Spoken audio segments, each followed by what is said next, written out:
Is it working? I think it is, right, David? Yeah, it's working. Okay, so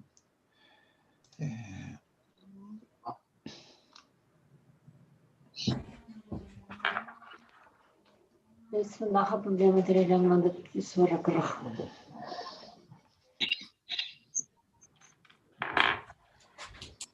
Dat is nog wat je kan doen. Karsten and Lauren, any housekeeping announcements that you feel like that you want to make or I should make? I don't have anything. Just letting I don't have anything either. Okay, No. I'll just mention my plans to see if I can definitely put together something on scientific via the statistical inference, so to speak, but either now or later.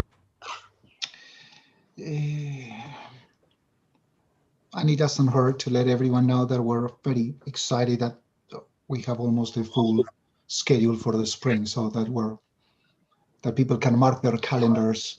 That's also something I want to say one more time. Christy, where are you? Have I made you? You're still a co-host, Christy? I think you might need to do it again. I'm not positive. Let me see. No, I think you are, because it doesn't give me the option to make you a co-host. Okay.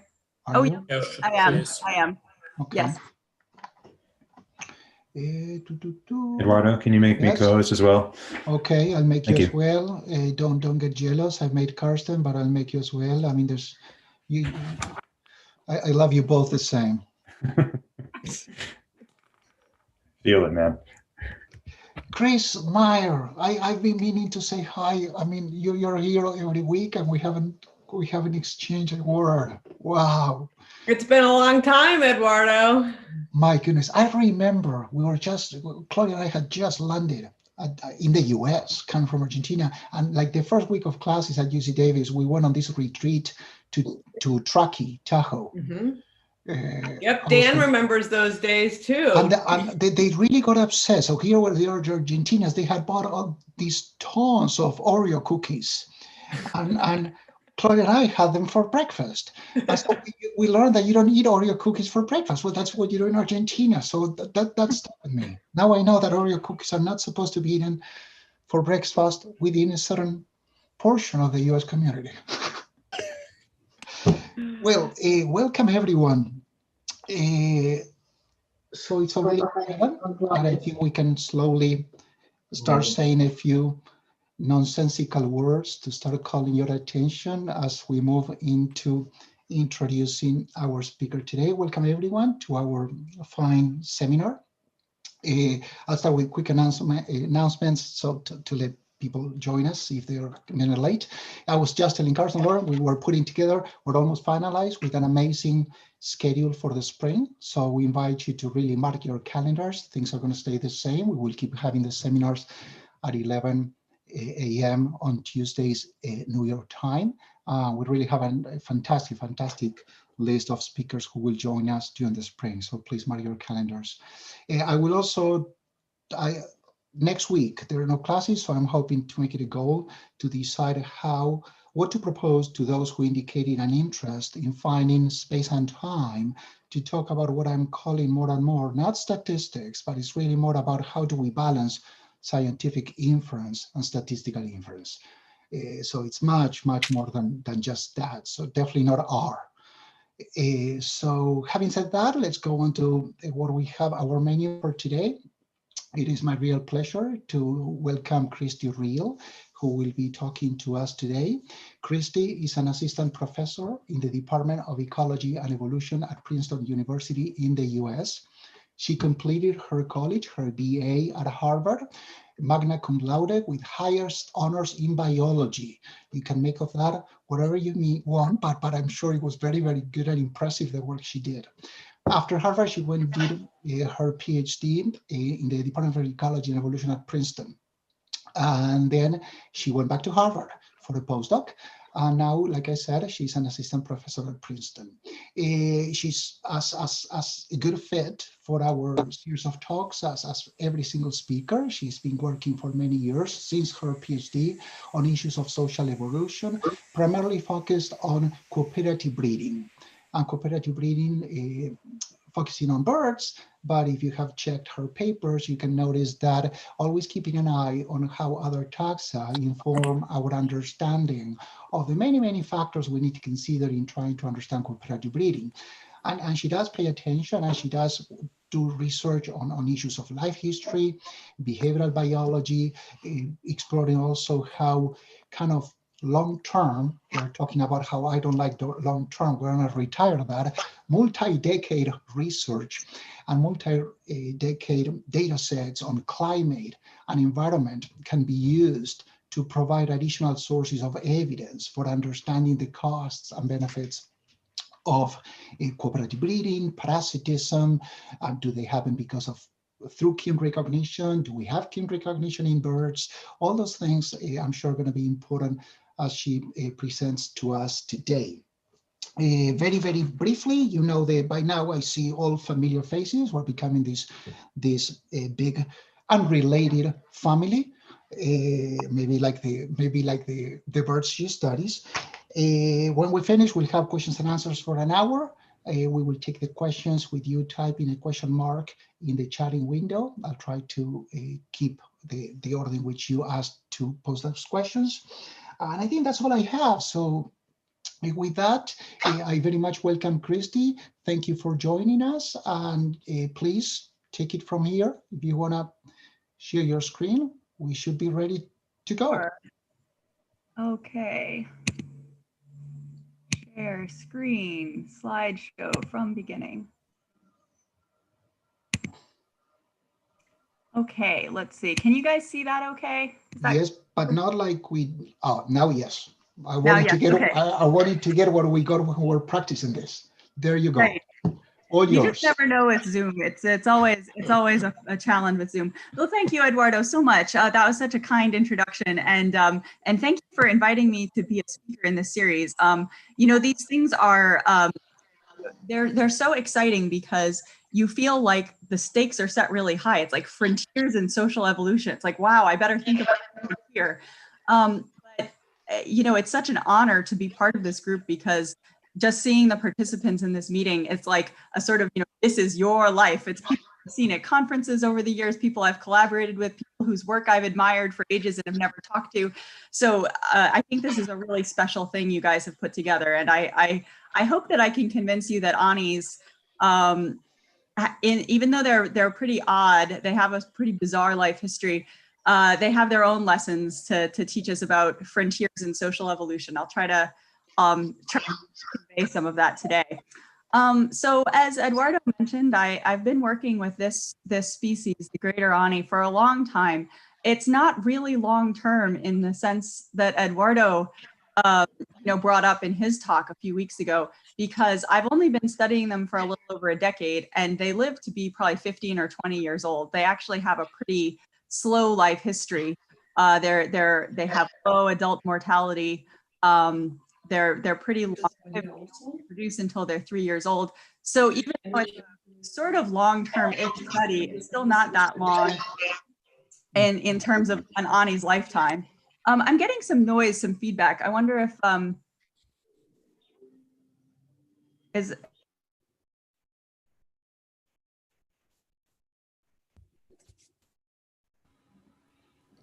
Now you are muted. Thanks. Okay. Now I hope you can hear me again.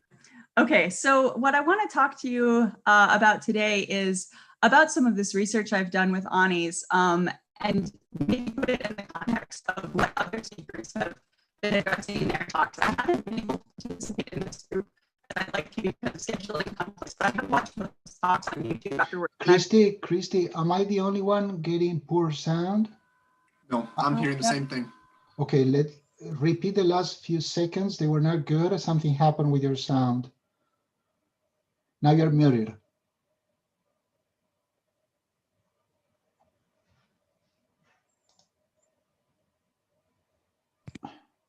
That's so concerning. Can you guys hear me now? Now it's gone back to being good. Okay, how odd. I don't understand what's happening. Okay, well, let's hope for the best. Everyone keep their fingers crossed.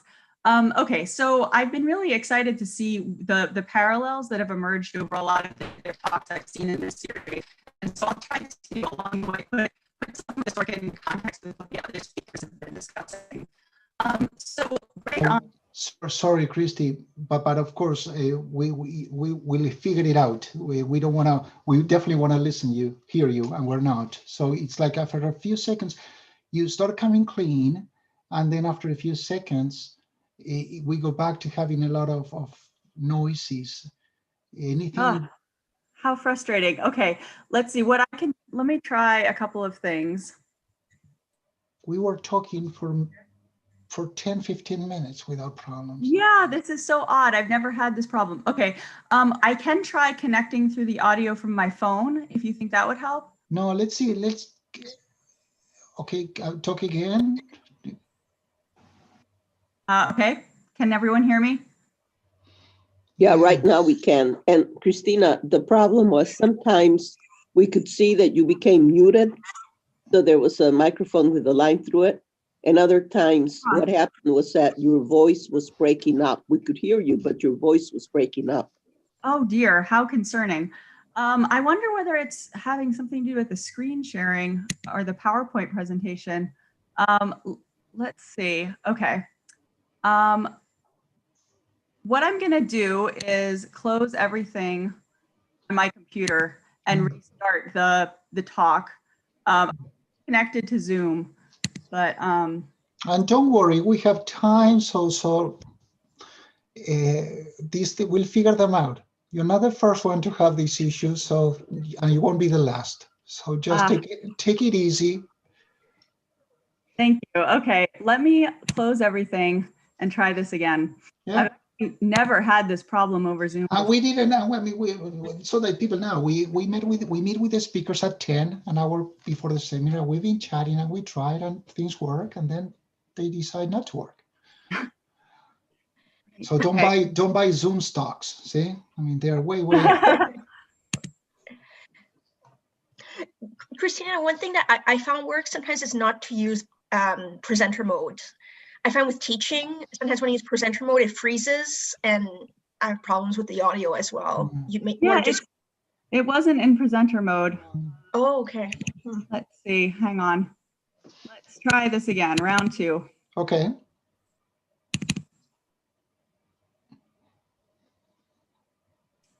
I'm starting PowerPoint. They're the exciting updates.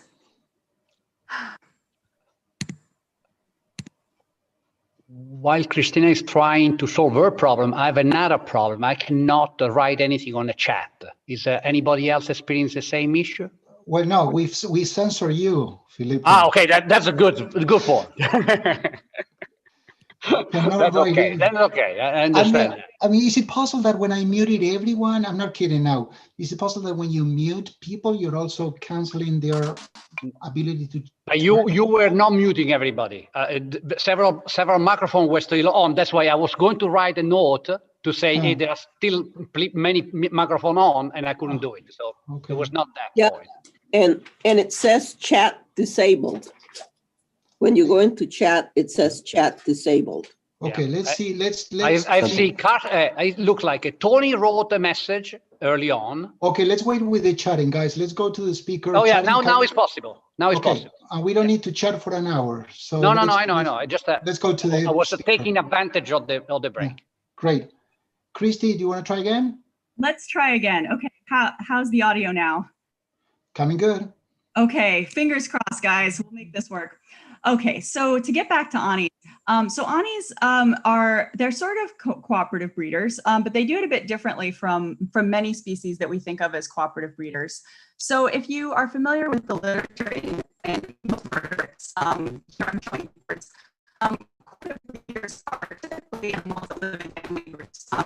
The most common form of cooperative breeding in birds is for low system resources may affect your audio quality. Try closing some applications. Okay, I tried that. Zoom is telling me I'm still having problems. Are you able to hear me? Well, you know what I did is I unmuted me, because every time, you start talking, I mute myself, and then the problems begin. So now, I unmuted myself. I was going to let you know again, we have problems. At the moment that I unmuted myself, the problem stopped. So Try How again. strange. I'm gonna stay silent, quiet, but unmuted. Okay, let's try it. Let's hope it works.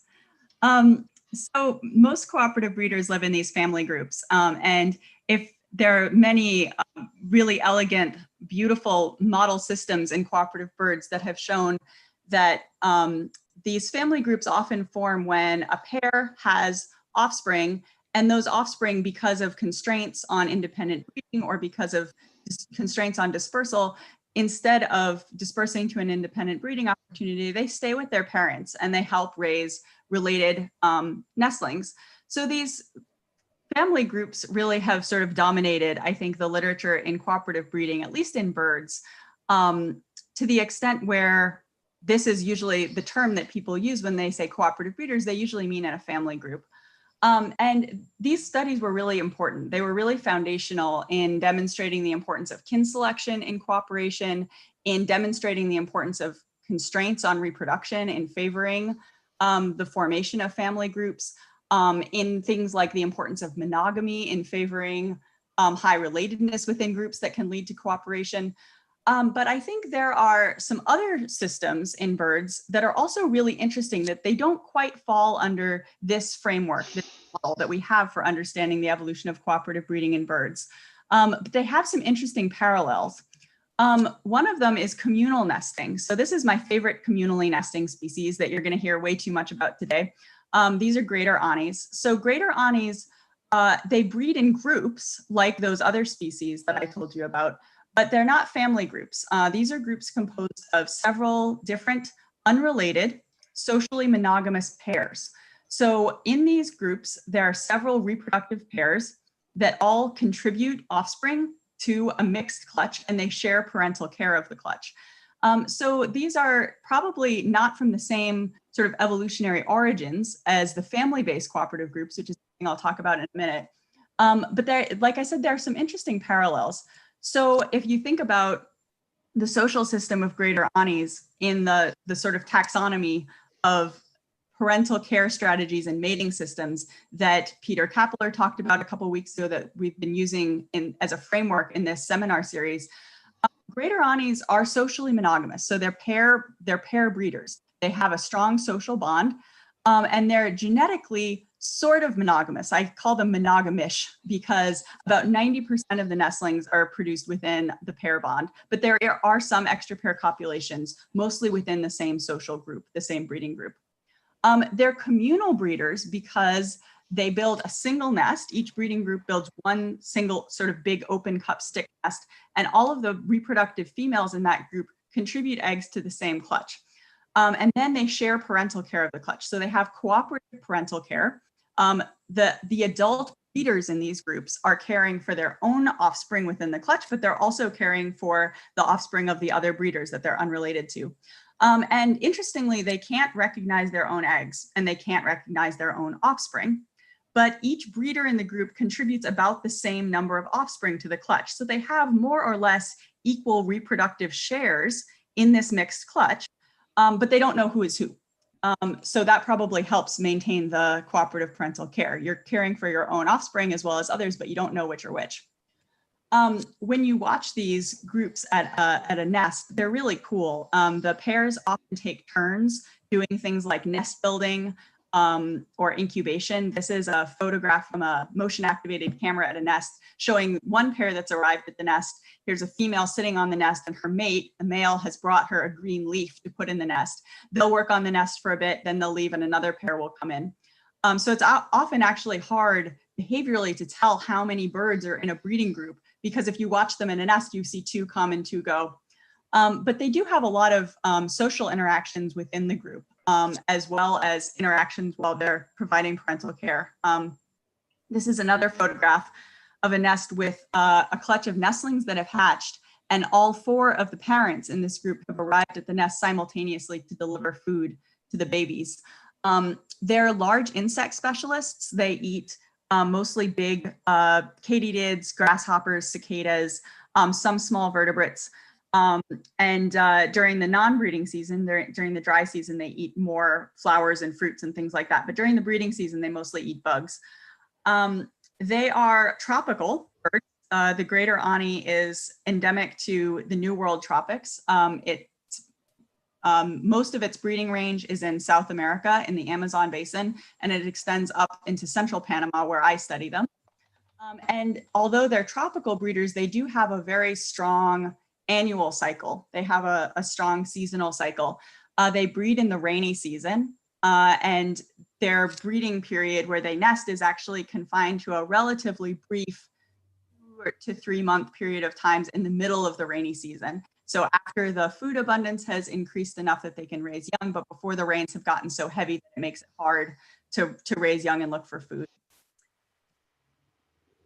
When the nestlings hatch, all of the adults provide parental care for the nestlings. They grow very rapidly. They can leave the nest when they're only about 7 or 8 days old, although they're not fully grown at that point. And the young birds stay with their breeding group, with their natal group, for a full year before they disperse. When a young bird disperses, they have several options. They can disperse into the population and act as a floater for a couple of years before they reach breeding age. They don't breed until they're 2 or 3 years old. Most of them don't breed until they're 3, we think. So young birds can disperse and become floaters. Alternatively, they can disperse and become a helper, a non-breeding helper at a neighboring nesting group or one that's far away. Or they can stay with their own natal group and delay dispersal and act as a breeding helper within their own natal group. During the non-breeding season, they also stay social. So they defend these territories, these nesting territories year round. A group stays together even after breeding. They're non-migratory, at least in this population. And so breeding groups stick around year round. They form larger communal roosts with other breeding groups during the dry season. But during the day, they usually separate as a breeding group and they spend some time on their territory. So you'll often see groups like this during the non-breeding season, which is probably a social group, a breeding group, plus some non-dispersed offspring, birds that haven't left the natal group yet, and maybe a couple of hangers-on that might roost with the group during the non-breeding season and then leave again at the beginning of the next breeding season, or maybe even join the group. So if you think about the overall life history of these birds, they're actually more similar to, say, Eduardo's owl monkeys than they are to some of the other social species that have been discussed in the seminar series. They're pretty long-lived. Their groups are very stable over time. These birds can stay in their social groups for many years. We have some social groups where the same individuals have been breeding together for over a decade. They have strong social bonds within the group, not only with their pair-bonded mate, but also with the other same-sex and opposite-sex members of the breeding group. They do these vocal and visual displays where they get together in a huddle and they do communal chorusing. I wanted to show you a video of that, but that was way beyond Zoom's technical limitations. And so they have these strong social bonds. They're very interactive in these groups. They're stable over time. They're pretty long-lived. Like I said, adults can live to be 15 or 20. And they have sort of a delayed onset of first reproduction. So unlike some of the other social species that we've heard about, these guys are really aware of their position within the group, of their social bonds with other group members, and they stay with them for quite a long time. So why are anis interesting? So they have this cool, complex social system, but it's embedded in the evolutionary history of another interesting family. So anis are in the cuckoo family. There are basically 5 major clades within cuckoos, and the precise phylogenetic relationships between these clades is not very well understood, but the branches, these branch lengths are actually pretty long. So this is a quite ancient family. And these 5 clades within the cuckoo family, radiation, are pretty diverse and different from each other. They have a really striking diversity of mating and parental care systems. And I think it's really important and interesting, you know, going back again to Peter Kappeler's talk a couple weeks ago, to think about the evolutionary history that that this social system has emerged from. So cuckoos as a family, the ancestral cuckoo species, we think, was a socially monogamous bird that provided biparental care. You're pretty standard bird mating and parental care system. But these 5 clades show a huge amount of diversity in both of those aspects, both mating and parental care. So in the top clade up here that contains most of the old world cuckoos and some of the new world cuckoos, most of the species in that clade are also socially monogamous and provide biparental care. But there have been 2 origins within that clade. Each of those origins has several species in it of obligate brood parasitism. So these are species where, you know, one flew over the cuckoo's nest, the cuckoos that everyone has heard of. These are the obligate brood parasitic cuckoos. They don't provide parental care. They don't build their own nests. They parasitize other species. For the species that are not obligate brood parasites on other species, there are many reports of conspecific brood parasitism. So this is a form of brood parasitism in which adults are capable of building their own nests and raising their own young, but sometimes females dump their eggs into the nests of conspecifics. So they parasitize other females in the same population. Then you have this group, the kuas. These are from Madagascar, and Peter mentioned them in his talk about Madagascar. They do your pretty typical bird monogamous with biparental care strategy, although there's probably some interesting stuff going on there that I hope he finds out about. Then in Africa, you have the kukals. Kukals are really cool because they are polyandrous, where females mate with several males, and parental care is mostly done by the males. Then you have the ground cuckoos, which are again neotropical. Most of these as well are socially monogamous with biparental care, but there's an independent origin of obligate brood parasitism on other species. There are 3 species in that clade. And so as a whole, you can kind of see a trend here. Even the species of ground cuckoos that are monogamous and provide biparental care also do this conspecific brood parasitism tactic. So there's a lot of flexibility within the cuckoos, and there's definitely a preponderance of brood parasitism. There are 3 origins of obligate brood parasitism in the cuckoos. There are only 7 origins in all of birds. So cuckoos have a propensity towards parasitism. And then you have the anis, which have this odd communal nesting strategy. Not only do they have communal nesting, as I mentioned, they have helpers. So they have both communal and cooperative breeding in the same species in the same clade. They can also act as facultative conspecific parasites, that sort of egg dumping strategy that I talked about.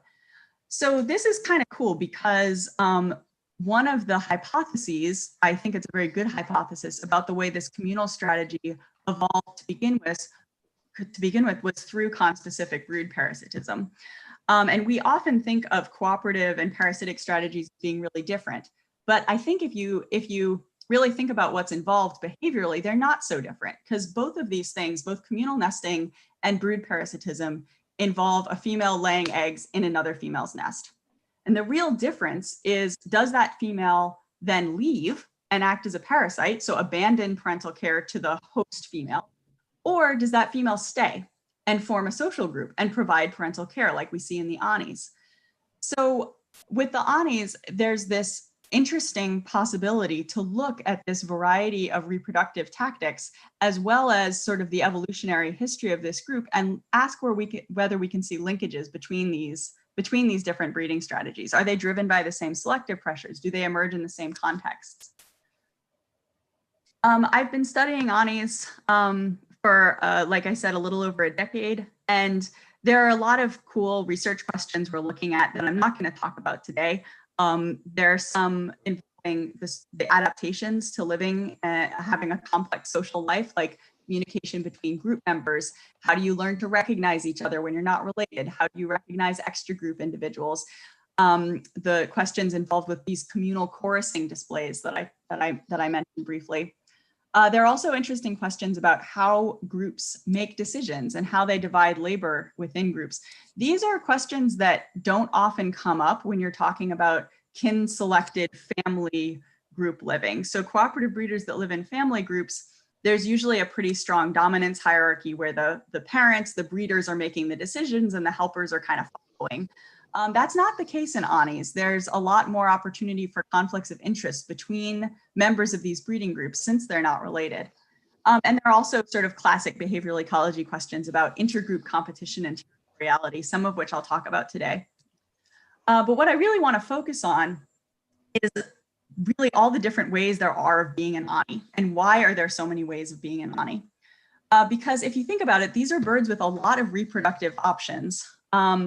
If you are a breeding pair in the population, or an adult, male or female, and you find yourself a social mate, you have a few different ways you can reproduce. The simplest is to join with another pair and form a two-pair group. These groups can form a couple different ways.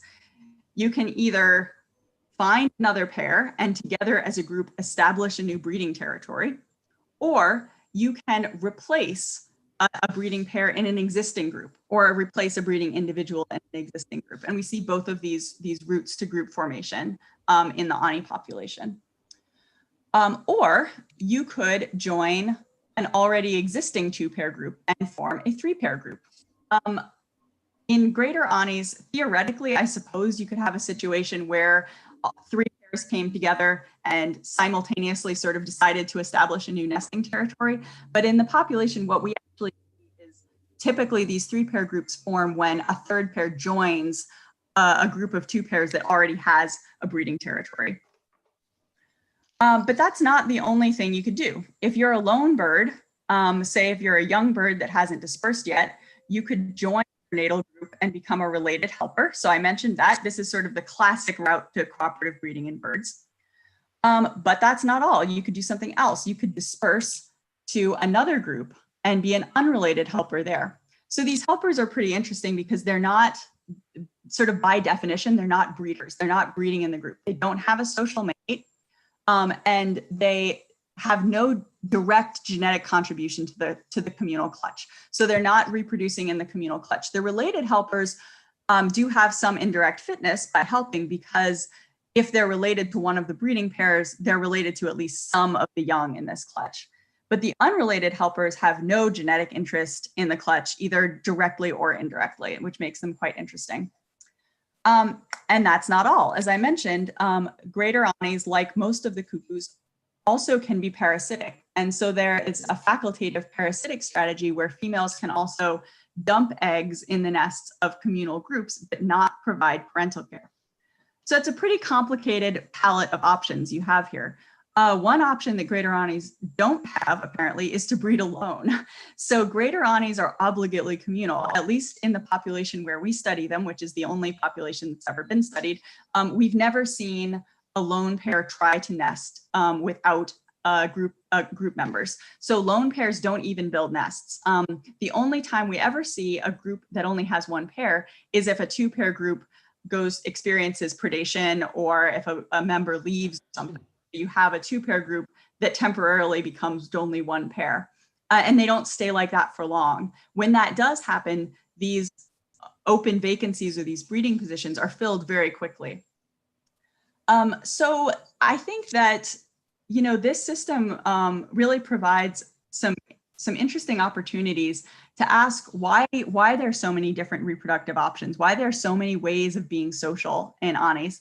And I think there are a couple of reasons that these questions are really interesting to look at, particularly in this system.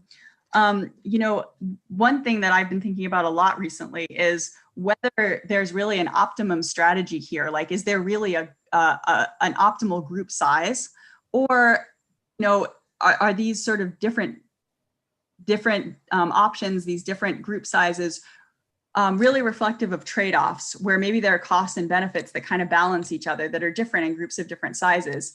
The overall group size itself is also quite variable. You could have 4 birds, the simplest group with just 2 pairs, but it could range all the way up to 8. The largest breeding group we've had was 3 pairs with 2 helpers, one related and one unrelated. So this is actually kind of, this slide actually does sort of give you the full range of group sizes as well as the full range of reproductive options.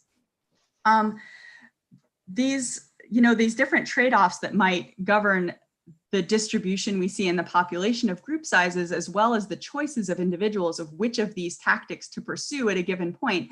These are really fundamental questions in behavioral ecology. This is really what we're all trying to solve with our studies of social evolution, is kind of what maintains this diversity, and why don't we just see solitary nesters. But I think the ANI system is particularly rich for asking these questions for a couple of reasons. First, as I mentioned before, is this idea of fitness conflicts of interest between the group.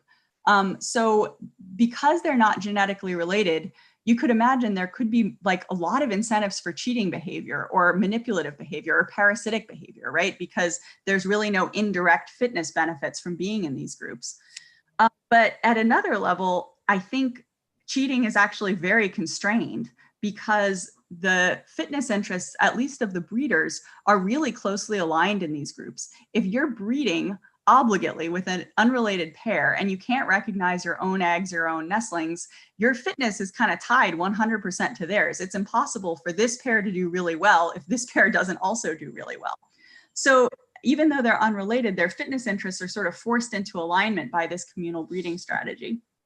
The other thing that's interesting about ANIs that you don't have necessarily in all social groups is that a lot of the questions that we ask about the evolution of parental care, by parental care in particular, these questions are kind of amplified when you have a set of 2, 4, and 6 co-parents plus the helpers. These questions of things like coordination between a male and a female in raising young, or the importance of the stability of the pair bond in raising young, these are all things that apply with the larger groups, but they're kind of amplified because instead of having 2 co-parents, you basically have 4 or 6 or 8 co-parents. And finally, I think the last reason that ANIs are really interesting is that you have both cooperative and parasitic strategies in the same, or tactics, I should say, because these birds can sort of flexibly switch between any of these roles. You have these same tactics in the same population, which really, I think, helps to sort of illuminate the trade-offs between providing parental care or not providing parental care, which maybe could give us some insights into the evolution of this odd communal breeding system to begin with. So I've been studying these birds since I was a PhD student. I first went to Barrow, Colorado Island in 2006, intending to work on a different project for my dissertation, but instead I saw greater ANIs there. And at the time, very little was known about this species. So I decided that I really wanted to make that the goal of my PhD. And I really never stopped. I've been studying them ever since. This is Barrow, Colorado Island. It's in the Panama Canal. Here's Panama up here. The inset shows central Panama. And BCI is a field station operated by the Smithsonian. This whole area is a man-made lake. It was flooded by the creation of the Panama Canal. The island used to be a hilltop and now it's isolated. But the ANIs don't nest just on the island. What this satellite image shows is the island here with the Panama Canal going by it over here. And each of these red dots represents the location of a communally nesting group of greater ANIs. So you can see they're very common in this area. There are a lot of breeding groups here. They're very easy to find. You can also see they only nest along the shoreline. ANIs always nest over water, or greater ANIs, I should say, always nest over water. There are 2 other species in the same genus that don't nest over water, but greater ANIs always do. And the location of these communal nests along the shoreline is surprisingly stable across years. As I said before, group membership is pretty stable, and the location of these breeding groups on territories is even more so. I think this map is actually from like 2009 or something, and it's very remarkably similar to the map we have today. So because they nest over water, all of the work we do there has to be done by boat. They typically nest in vegetation overhanging the shoreline. In this photograph, this is kind of typical, beautiful ANI habitat in central Panama. It's lowland, wet forest. It's not rainforest, but it's mostly evergreen, meaning that during the dry season, some of the trees drop their leaves, but most of them retain their leaves. ANIs often nest in tree branches that hang over the water. I hope you guys can see what I'm circling here. This is an ANI nest in this low fig tree branch hanging over the water. So they're really accessible by boat. You can just kind of motor up, mess with the nest, and leave again, which makes them, in some ways, very easy to study and good candidates for a study like this. We think that one of the main reasons they nest by the water is to escape predation. They really like to nest in emergent vegetation, these sort of isolated nest sites that are harder for terrestrial predators to get to. Otherwise, they don't have any life history features that would tie them to the water's edge. And in fact, they forage for food in the forest rather than at the water's edge. I did most of this work by myself for many years, but when I started my faculty position, I was lucky enough to be able to work with this really great group of lab members. Some of them, this is not my whole lab, but I wanted to highlight some of them here because they've made a lot of contributions to the data that I'm going to talk about today. Josh LaPergola has been catching anis, which is really hard. Finding the nests and doing things with nestlings is easy. Catching them and banding them is super hard. Maria Smith has been working on questions of division of labor and workload within groups. Amanda Savajan has been doing really outstanding work on the communal chorusing, and she is a graduate of the Owl Monkey Project. So she actually worked with Eduardo before she started working on anis. Megan Strong has been working for the project since I think 2013, and she has really been an invaluable help in just maintaining the logistics of this system across the years. And we have lots of undergrads work on the project, but one in particular whose work I'm going to talk about today was Zach Smart. He did his senior thesis on the anis and was really interested in questions of how climate might be affecting the ani social system with some really cool results. So with this team, what we do is try to follow all of the communal nests in this study area every year. We find nests before laying starts, and as the females lay their eggs in the nest, we mark each nest with a number. We label each egg with a number. We take a genetic sample from each egg so we can genotype the female that laid that egg. We track the fate of every egg and what happens to it. We band all the nestlings. We take blood samples from them. We try to catch adults. We certainly don't have all of them banded, but we have some genetic information on the adults as well. And so over the years, we've kind of accumulated this long-term, well, I shouldn't say long-term because we still haven't studied this for an entire ani lifespan, but we've accumulated a longish term set of trajectories of individuals, where they grow up, what they do, what females do from year to year. We know a lot more about females than males because of the ability to genotype eggs. And so most of the data that I'll talk about is actually data we have on females. But we think that the patterns are probably similar for males because they do form these monogamous bonds and they're mostly genetically monogamous. So when I talk about female reproductive output, you can kind of take that as shorthand for female and male reproductive output.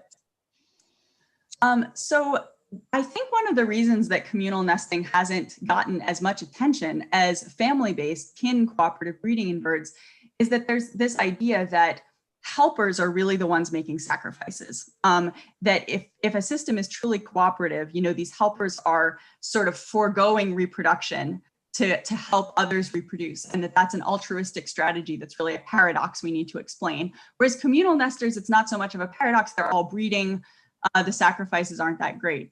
I actually think that's not really true. I think if you look in almost any social system, there are costs to being social. There are costs to living in a group. As I think Dan Bloomstein mentioned last week, you know, one of them is disease, right? That's a cost that you don't even see manifested necessarily through things like reproductive success.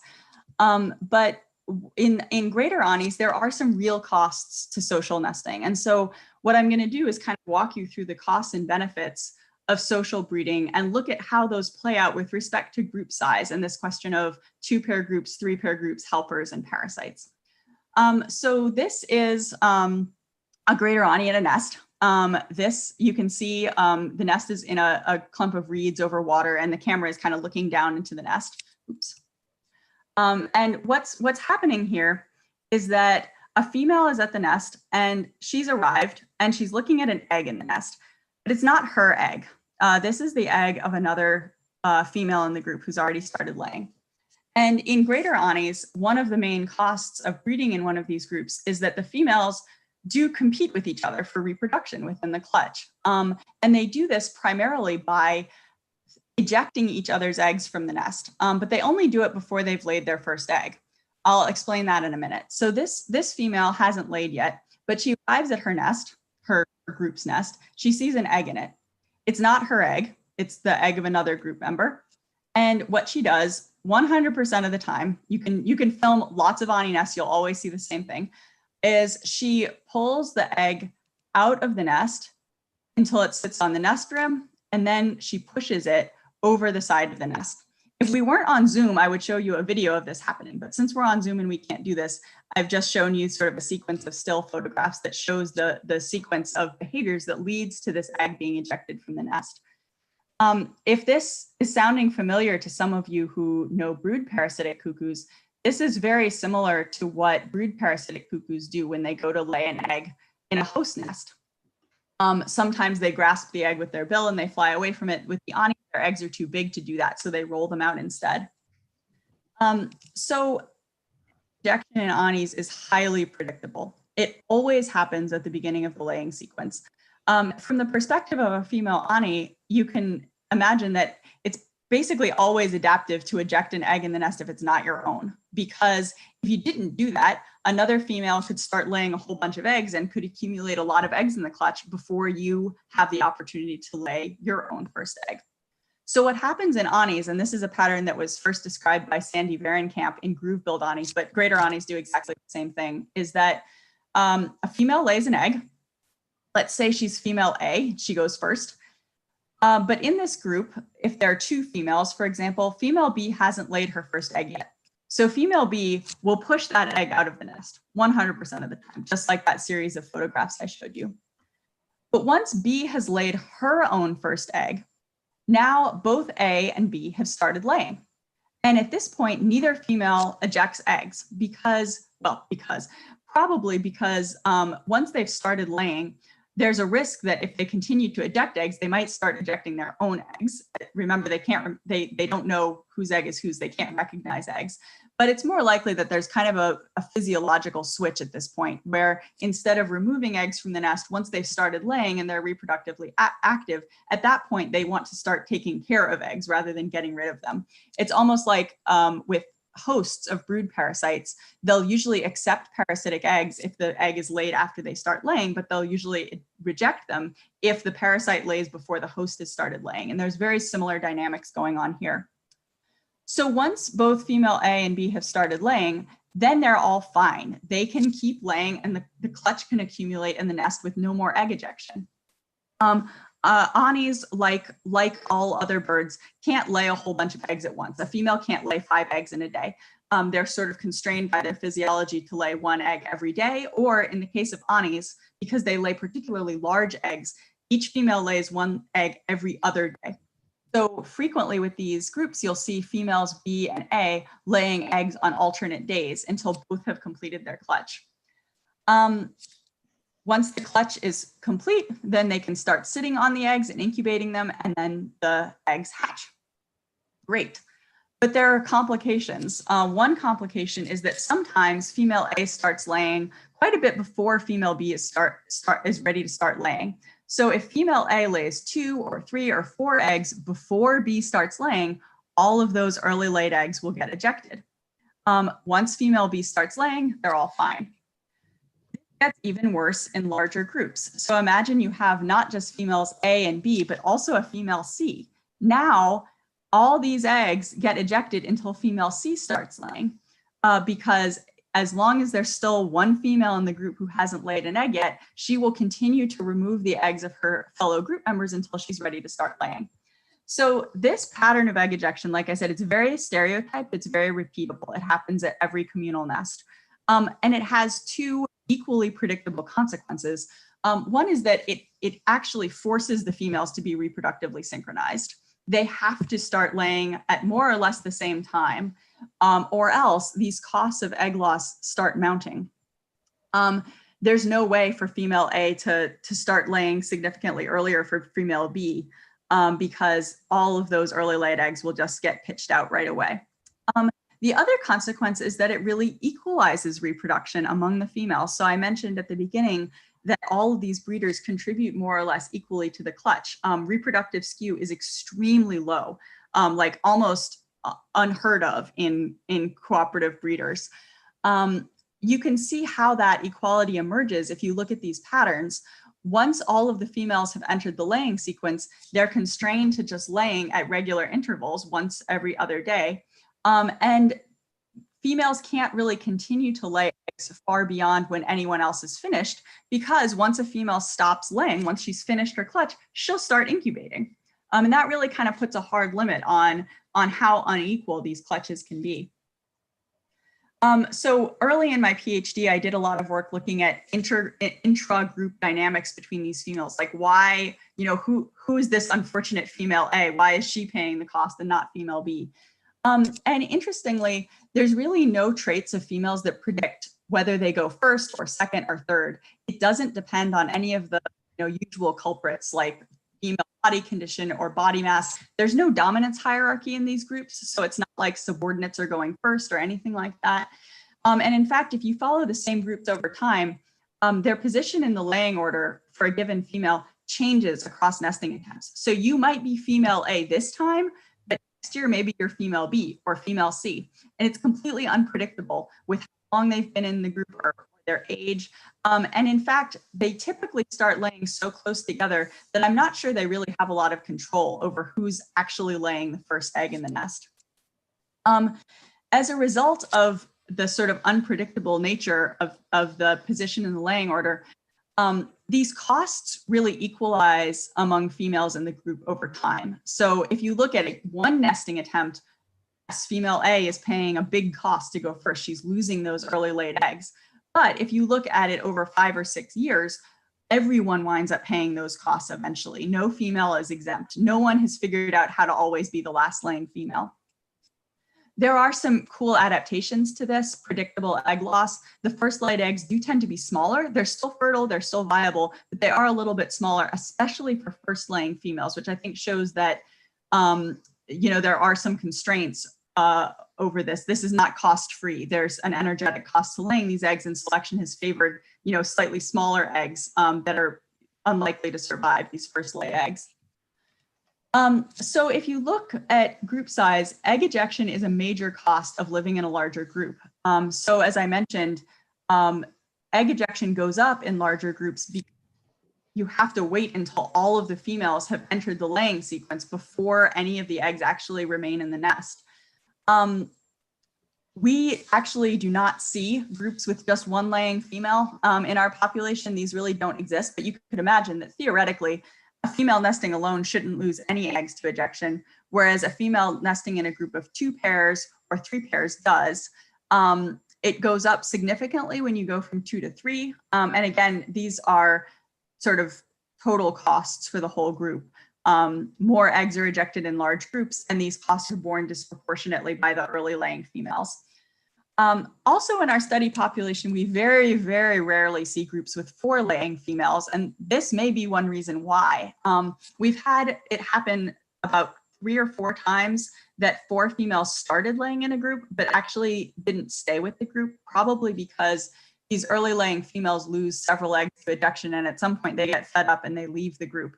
And so instead of being a 4-pair group, these groups actually sort of devolve into 3-pair or 2-pair groups. They split up or 1 pair leaves. So really in our study population, we're left dealing with groups of 2 and 3. That's not, increased egg ejection is not the only cost of being in a larger group. Possibly because of the egg ejection at the beginning, the total number of eggs that a given female contributes to the communal clutch is actually lower in 3-pair groups than in 2-pair groups. In groups of 2, females usually lay between 3 and 4 eggs. I think the average is about 3.7. The average is more about 3.0 in 3-pair groups. So they're laying almost 1 egg less per female in these larger groups. This is particularly bad because in addition to the individual clutch sizes being smaller. Like, so an individual female lays fewer eggs in a communal clutch in a larger group. There are also just some major costs associated with clutch size itself, the communal clutch size. So if you think about a group in which several females are laying and each female lays 3 or 4 eggs, if you have only 2 females in the group, the total communal clutch size is usually about 7 eggs on average. And 7 eggs can be incubated in a single layer in the nest.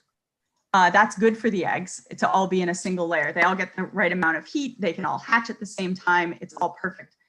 In these larger groups with more females, as you add more eggs to the nest, it actually gets really hard to incubate such a large clutch of eggs. And this is a common problem in all birds. This is not just restricted to anis.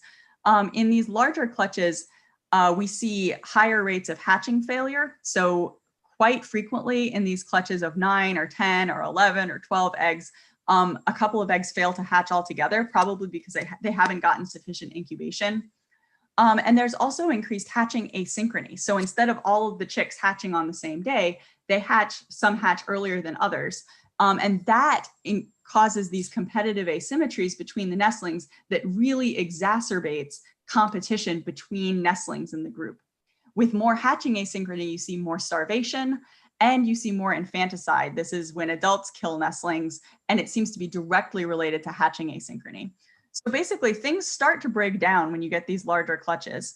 And this is probably a major reason why we don't see more groups of 4 or 5 or 6 breeding pairs. And I think what's interesting here is you can see the effects not just of competition between females, but of competition between nestlings.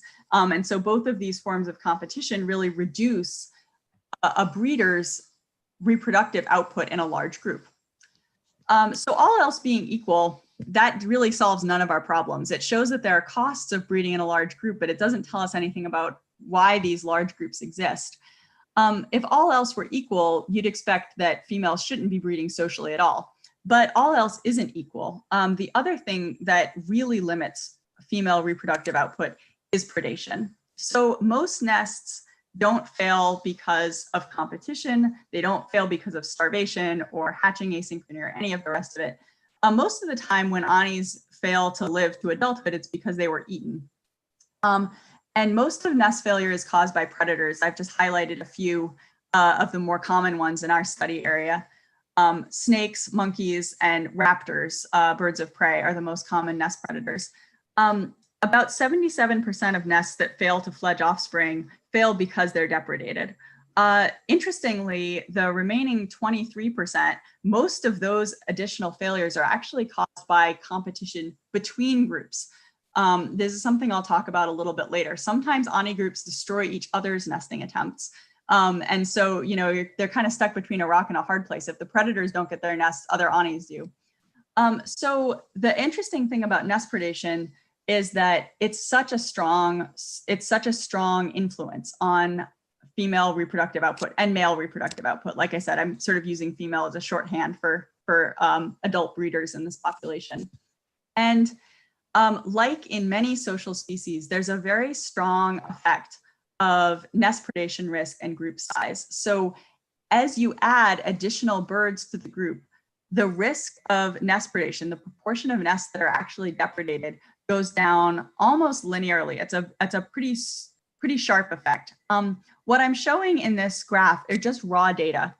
These are not controlled for in any way. This is just the number of nesting groups at the top here, sample size. So groups of 4 birds, this is 2 pairs here. Those are the most common groups in the study population. 5 birds, this is 2 pairs plus a helper, either a related or an unrelated helper. 6 birds, these are mostly 3-pair groups, 3 breeding pairs. 7 birds are mostly 3 breeding pairs plus a helper. And 8 birds, we have only had 1 of them. This was 3 breeding pairs and 2 helpers.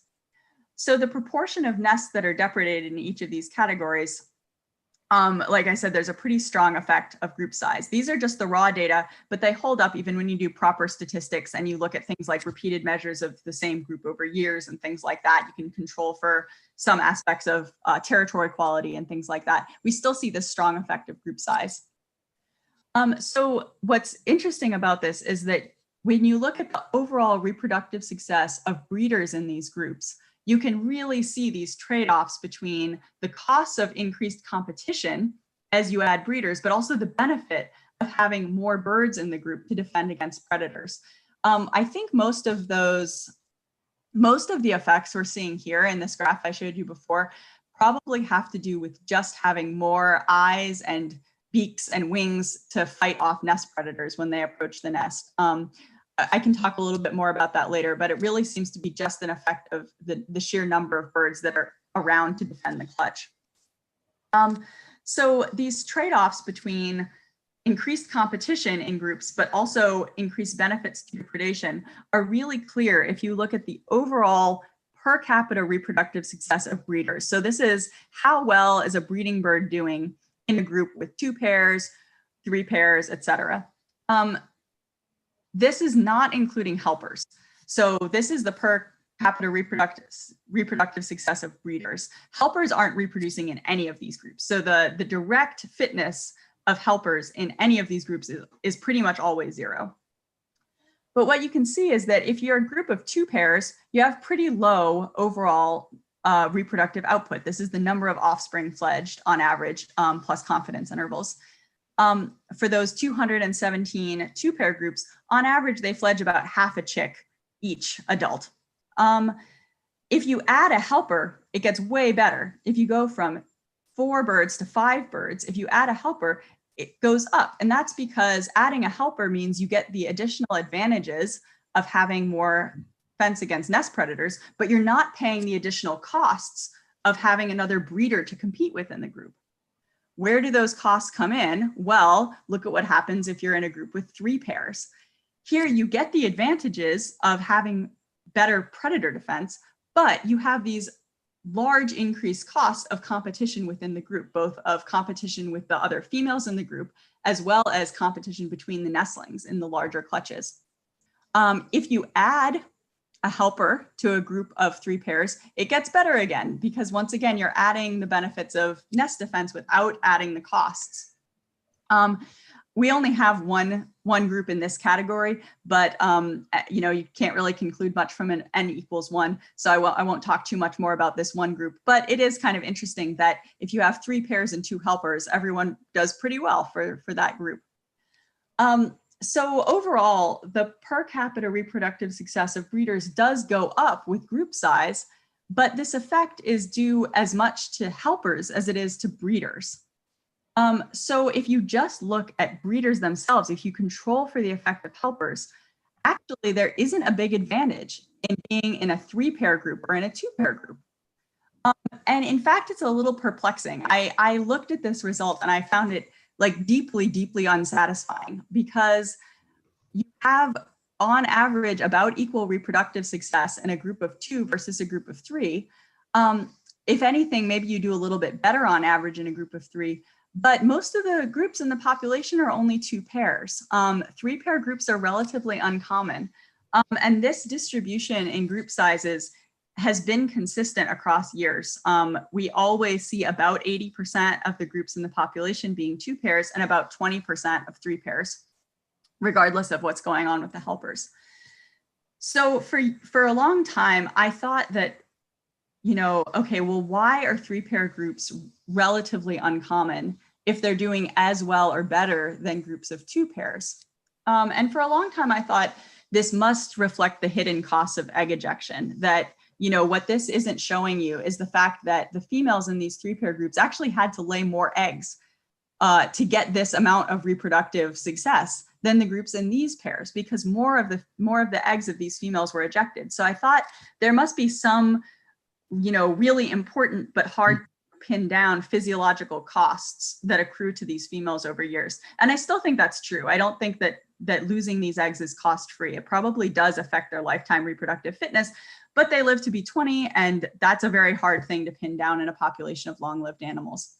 So recently, an undergrad in our lab, Zach Smart, who I mentioned before, decided to analyze the long-term or decades-long data set with regard to climate, because he was really interested in the effect of El Nino and climate unpredictability. on anis and on tropical birds in general. It was kind of the question he came into the lab with. And the truth is that although people will tell you that the tropics are stable and aseasonal, it is very far from the truth. The tropics are not aseasonal. Most of the tropics have a wet and a dry season, and they're not that stable because El Nino causes a huge amount of variation in climate from year to year. What this graph is showing you is the proportion of females in the study population that even attempt to breed in a given year. And what you can see is it's never 100%. Females don't breed every year. Groups don't breed every year. They skip breeding pretty frequently. But the years when they skip reproduction most frequently are in El Nino years. So I thought for a while that 2009 was just an outlier. You know, when you're doing a PhD, you get 3 years of data. 1 year is always different from the rest. That's like a rule when you're doing a 3-year study. You have 2 years that look the same and 1 year that's different, and you throw that one out. In my PhD, that year was 2009. And I thought, well, this looks like a pretty bad time to be an Ani, but it's probably just random chance. Then in 2015, we had one of the worst El Ninos on record. It was an incredibly dry year in Panama. There was a very, very long dry season throughout the tropics. And in El Nino years in Panama, when it gets dry, fewer Anis breed. Most of them just skip reproduction. I think in this year, only about 35% of the groups in the population even tried to lay eggs. Most of them skipped it altogether. We saw a similar thing in 2019. So we know that El Nino years are hard for Anis for some reason. It might have to do with food availability. These are dry years. There's a long dry season. There's lower rainfall. There are more high temperatures. There are more sunny days. There's some data from other animals, including other insectivores like bats, that suggests that in these dry times, insect abundance is reduced. And so what you're actually seeing here is resource limitation. We don't have direct evidence for that in our study, but there is mounting evidence, some from these 2 recent papers in Nature Climate Change, that this is actually a pretty common response of tropical birds to El Nino events and to depressed food availability, that in these long-lived sedentary tropical birds, the way they deal with these bad years is mostly to skip breeding altogether and wait for better conditions in the future. That certainly seems to be what the Anis are doing. In the Nature Monument where we study them, dry years are just simply bad for Anis. Fewer of them breed. So this is, instead of looking at yearly, this is just collapsing all the El Nino years, all the La Nina years, and all of the sort of weak or moderate years together. And fewer Anis breed in El Nino years as a whole. And of the ones that do breed over here on the right, they have lower reproductive output in dry years compared to wet years. And all these comparisons here are significant. So not only are fewer birds breeding, but of the ones that do breed, they have lower reproductive output. They have lower reproductive success. And so that is cool in and of itself. And it tells us something interesting about tropical birds and their response to climate. But what is really cool is that then Zach looked at how this might intersect with group size. And when he plotted the relative reproductive output of offspring per capita of 3 pair groups and of 2 pair groups, he actually found this really fascinating statistical interaction where 2 pair groups are relatively unaffected by how dry the year is. This is using dry season length on the x-axis. And you can sort of think about this as like years in this range over here, the wet years are more La Nina-like, and years over here on the dry range are more El Nino-like. So if you look at it with respect to what's actually happening at the study site with the length of the dry season, when the dry season is long, 3 pair groups are doing quite badly compared to 2 pair groups. In wet years, more La Nina-like years, 3 pair groups actually do better than 2 pair groups. So it might be that part of the reason that we see this, overall in the whole data set, we don't see a significant difference between 2 and 3 pair groups, is that those averages really obscure some interesting variation that's happening between years. I never trust statistical interactions when they're plotted like this. I always want to see raw data. So I went back recently and plotted the raw data. I looked at just offspring per capita, again, just raw data of individuals. So this is per capita reproductive success of 2-pair groups and 3-pair groups in pink and in blue. In El Nino years, there are 3 of those in the data set. In La Nina years, there are also 3 of those in the data set. And in neutral years, which is everything else. And you see exactly the same trend. I was actually surprised that it came out in the raw data. I thought you would have to control for a lot more things. But what's interesting is that you can see here that in the dry years, the 2-pair groups really are doing better than 3-pair groups. And in wet years, it's the opposite. The 3-pair groups are actually doing better on average. And if you do this properly, not just with a sort of visual comparison like I've shown here, if you do this properly with real statistics, controlling for repeated measures of groups over years and females and groups and everything, this interaction still comes out as significant. The best fit model to explain variation in offspring per capita includes this interaction between climate and group size. So I don't really know what the mechanism for this is. We haven't published any of these data yet. It's all new, but I would love to hear what you guys think about this when we talk afterwards. One possibility is that in these dry years, there's very low food availability. And so maybe those costs of competition within the group that we see in these larger groups, maybe that's really having a major effect on large groups in these hard years. But there are other alternative hypotheses that I could think of that I really don't know how to test them. One is that the total breeding volume, just the proportion of birds breeding in La Nina years is a lot higher for everyone. There are a lot more groups reproducing in these wet years. There might be more competition between groups. So maybe that is having an effect with group size. But a big black box that we don't know a lot about is how predation pressure varies with climate. And that's a pretty important thing to not know about in the system. And it's also a very hard one to really pin down. So, stay tuned on that. But I think what we can say is if I go back to my original question of, why are there so many different ways of being an Ani and why do we see 2-pair and 3-pair groups in this population? I think what we can say is that these benefits of group size in some way really do depend on the ecological conditions in that year. They do depend on climate. And I think that's that has some interesting implications. We know that groups with more breeders have higher competition, but we also know that groups with more birds in them have lower predations. And you can kind of see these trade-offs playing out in different ways in different years with respect to climate. One of the implications of this, I think, is that unpredictability is really important. Thinking back on it, if every year were a dry year, you'd think, well, we should only see 2-pair groups. If every year were a wet year, maybe we'd only see 3-pair groups, but we don't. We see, a variation in group size in all years, and it may be because it's just hard to predict. The world is an uncertain place. Another really interesting question, which gets back to some of the evolutionary conflicts of interest I was talking about earlier, is that I think there are situations here where the pairs in these groups their fitness interests may not always align. So imagine if you're a lone pair in the study population, you're looking to join a group. If your options are constrained and the only option is basically don't breed, like skip breeding altogether, or join a 2-pair group, you'd be better off joining a 2-pair group. But maybe this group would be better off not having all that additional competition. Maybe they'd be better off remaining a 2-pair group and not accepting this 3rd pair. So I think it really raises some questions about the conditions under which a 2-pair group should accept a 3rd pair and the conditions under which a 3rd pair should want to join a 2-pair group versus establish another 2-pair group of its own. The other question it really raises is, okay, so why aren't these groups more flexible?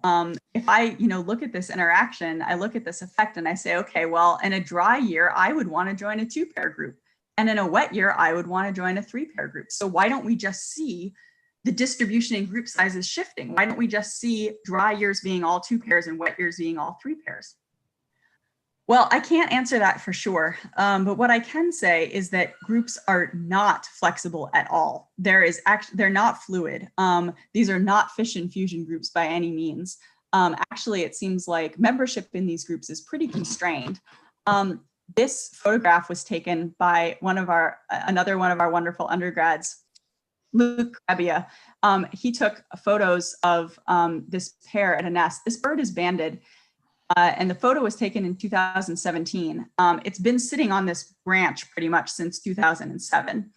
It's been breeding with the same bird since 2007. It hasn't moved.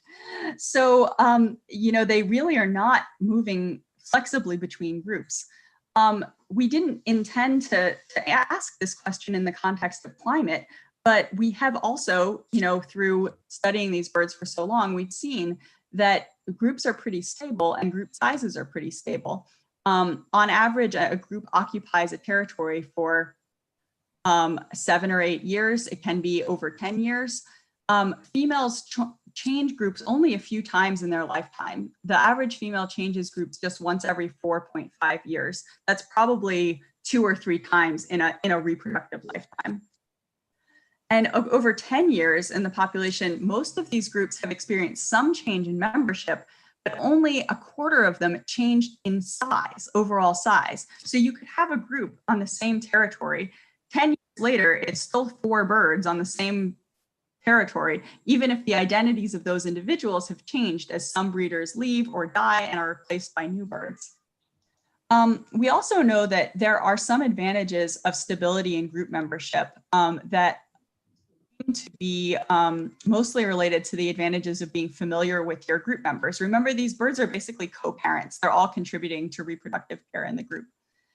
We know that females that have nested together before are more highly synchronized, so they lose fewer eggs to egg ejection. They have a shorter reproductive cycle overall because that initial egg ejection period is truncated.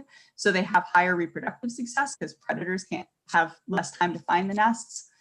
Controlling for climate, these stable groups are less likely to skip breeding.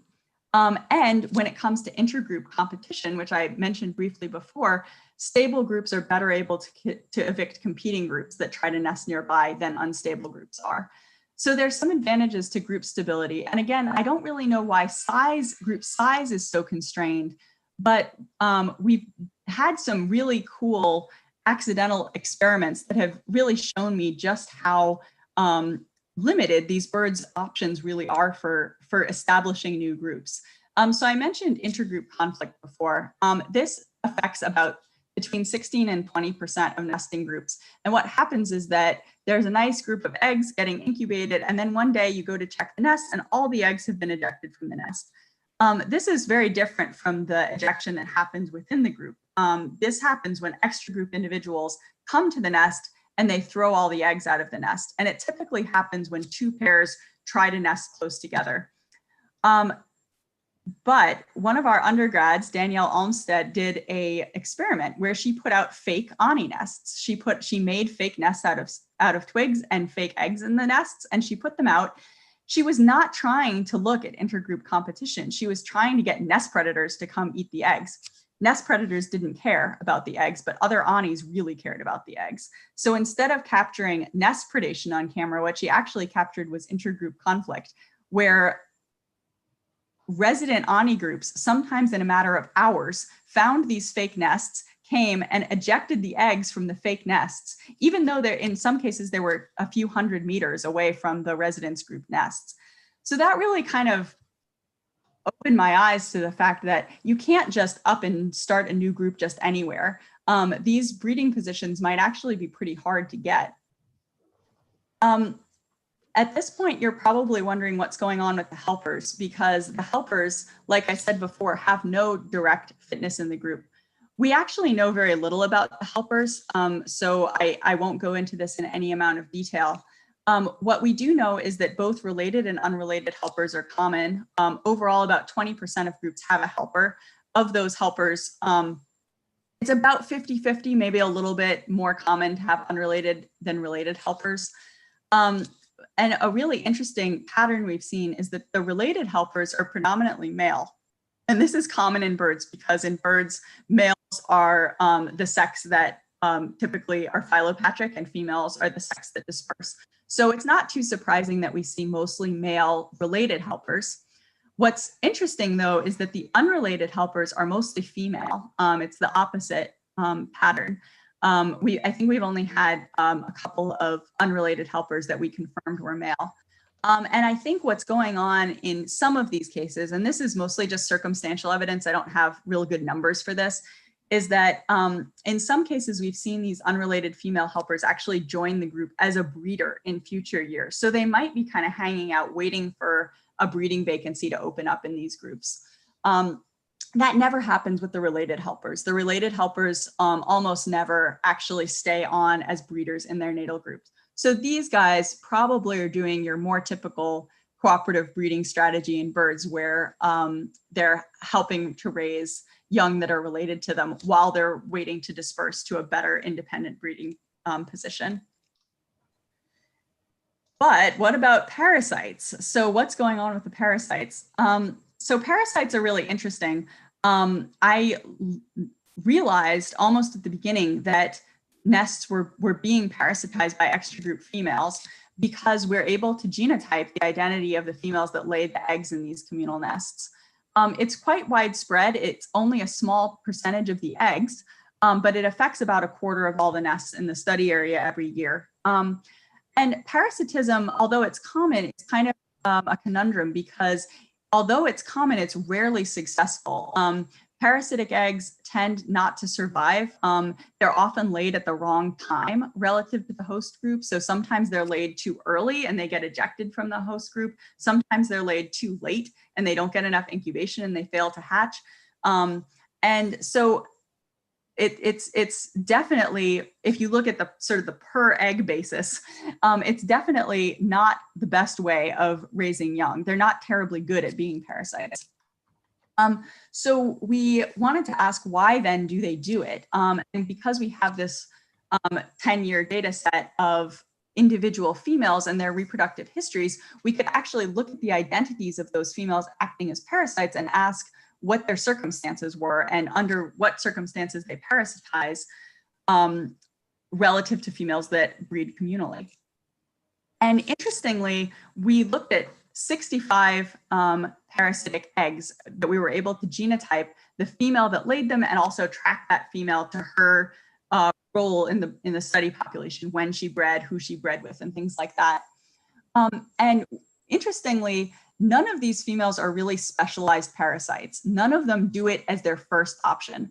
Most of the females in the population actually begin as cooperators. They begin as part of a group, a 2-pair group or a 3-pair group. But if their nest is depredated, they have 2 options. They could either just stop laying. Most of them do that. Most of them just give up. They're like, okay, we'll wait until next year. Another option, particularly if the female was actually in her laying cycle when the nest was depredated, if she is still reproductively active and is actively laying at the time of predation, then some of those females switch to laying parasitically. And they typically just find a nearby nest and they dump their egg in it. Whether or not this is really brood parasitism, though, is kind of an interesting question. These females are clearly not acting as parasites because it's the best strategy. It's, if anything, it's kind of a best of a bad job strategy. The only thing that really predicts whether or not a female acts as a parasite is if she loses her nest during predation, to predation while she's laying. Particularly if it happens early in the season when she still has their other nests available in the population to parasitize.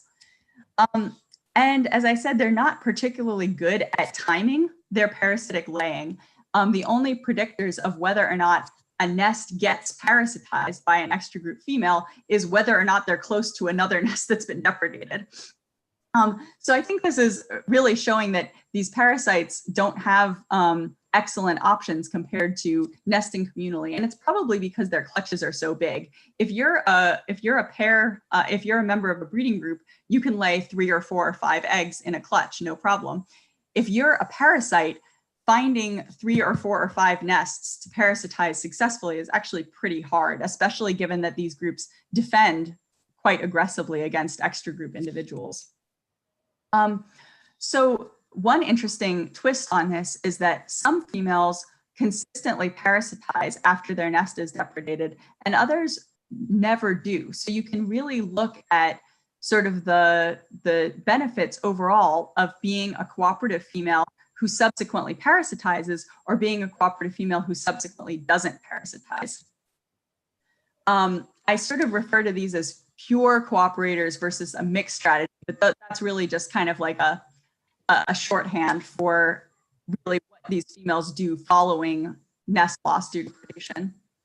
And what's kind of cool about this is that over the long term, this is not lifetime reproductive fitness. This is because, again, we don't have full lifetimes for any of these birds, but this is over the course of several years.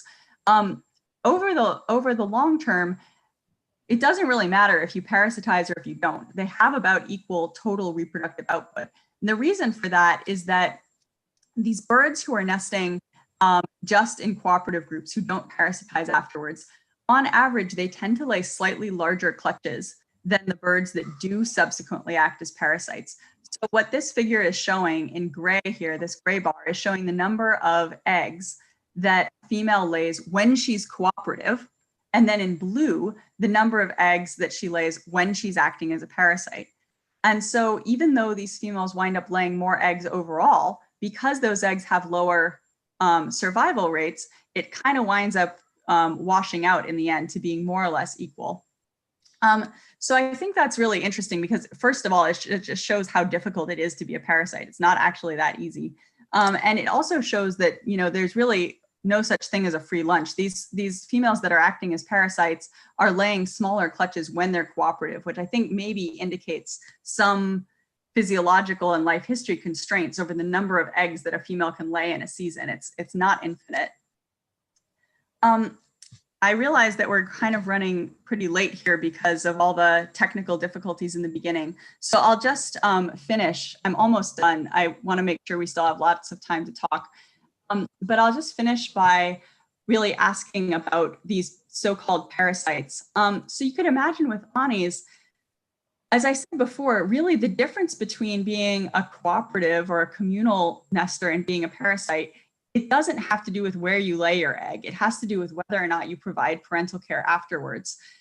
So some of these parasites actually seem to be parasitizing in order to try to join a breeding group.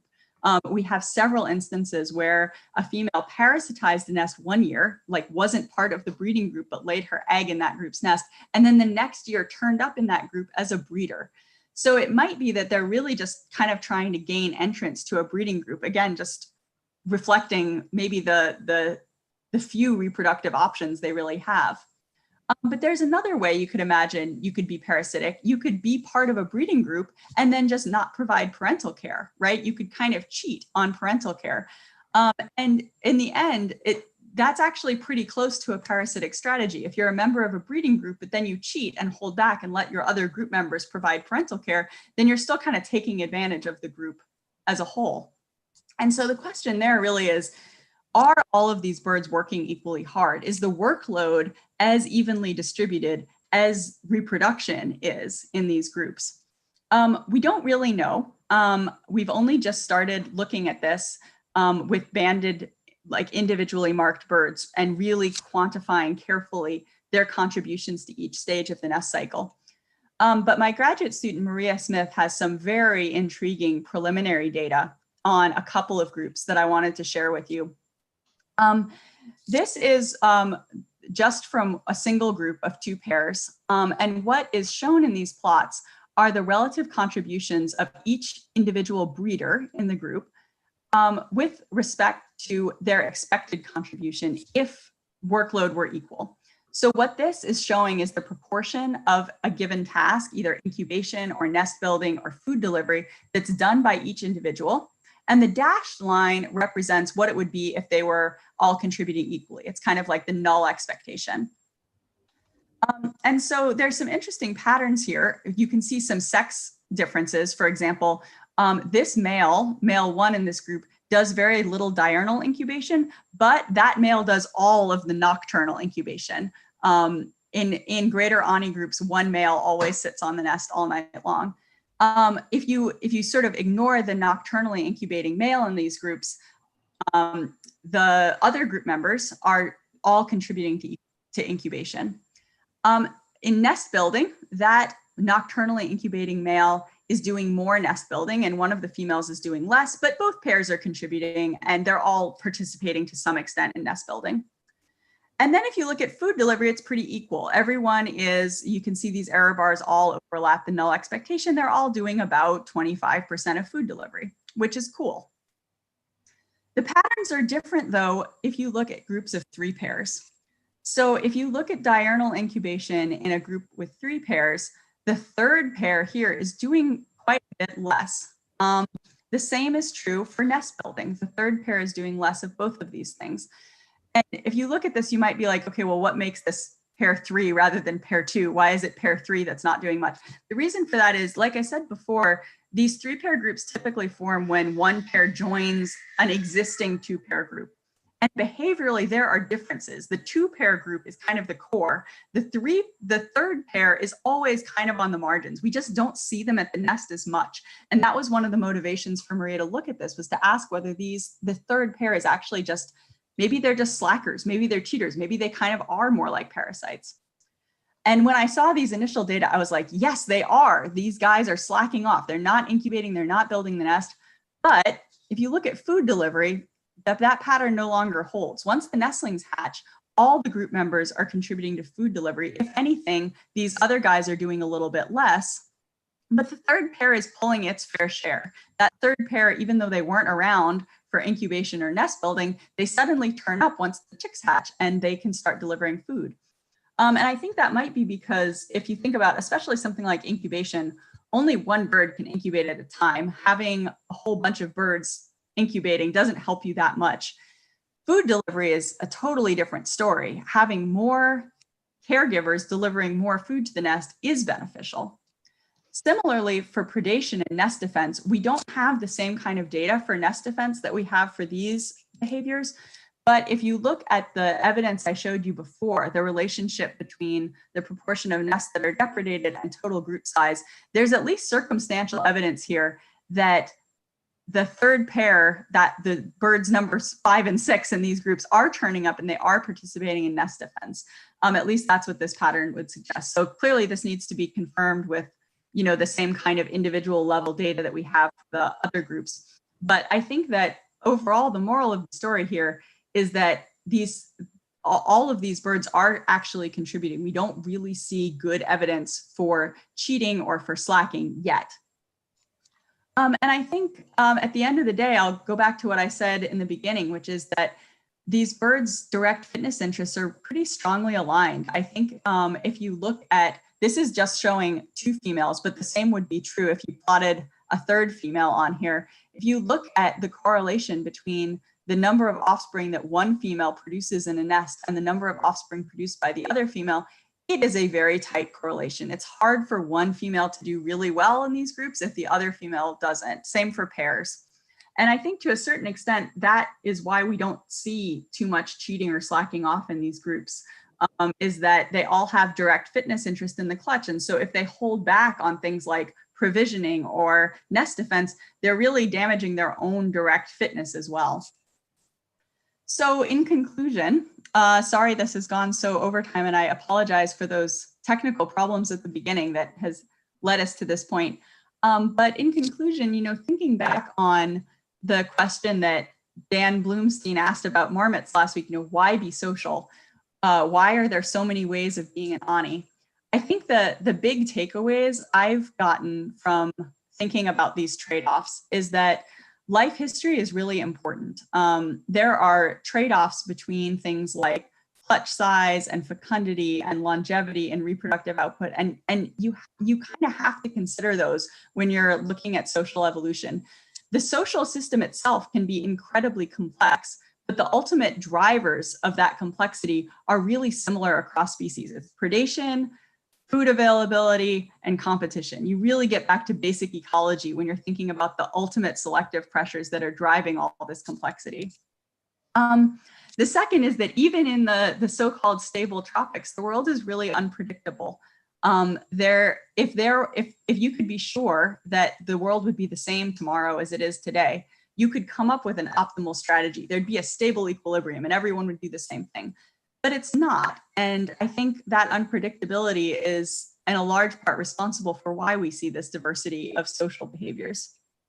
And finally, is that sort of interplay between evolution and ecology.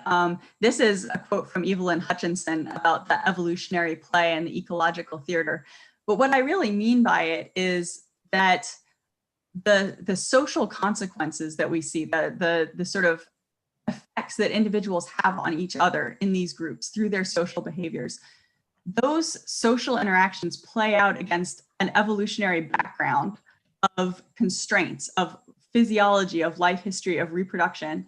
And that's why I told you about what cuckoos do in the beginning of this talk, because I think if you really think about the diversity of reproductive strategies we see in cuckoos as a family, you could see a lot of those different trade-offs within the same population of one species. And maybe looking at how this is happening in one species, a case study, might help us illuminate some of these similarities across species and across taxa.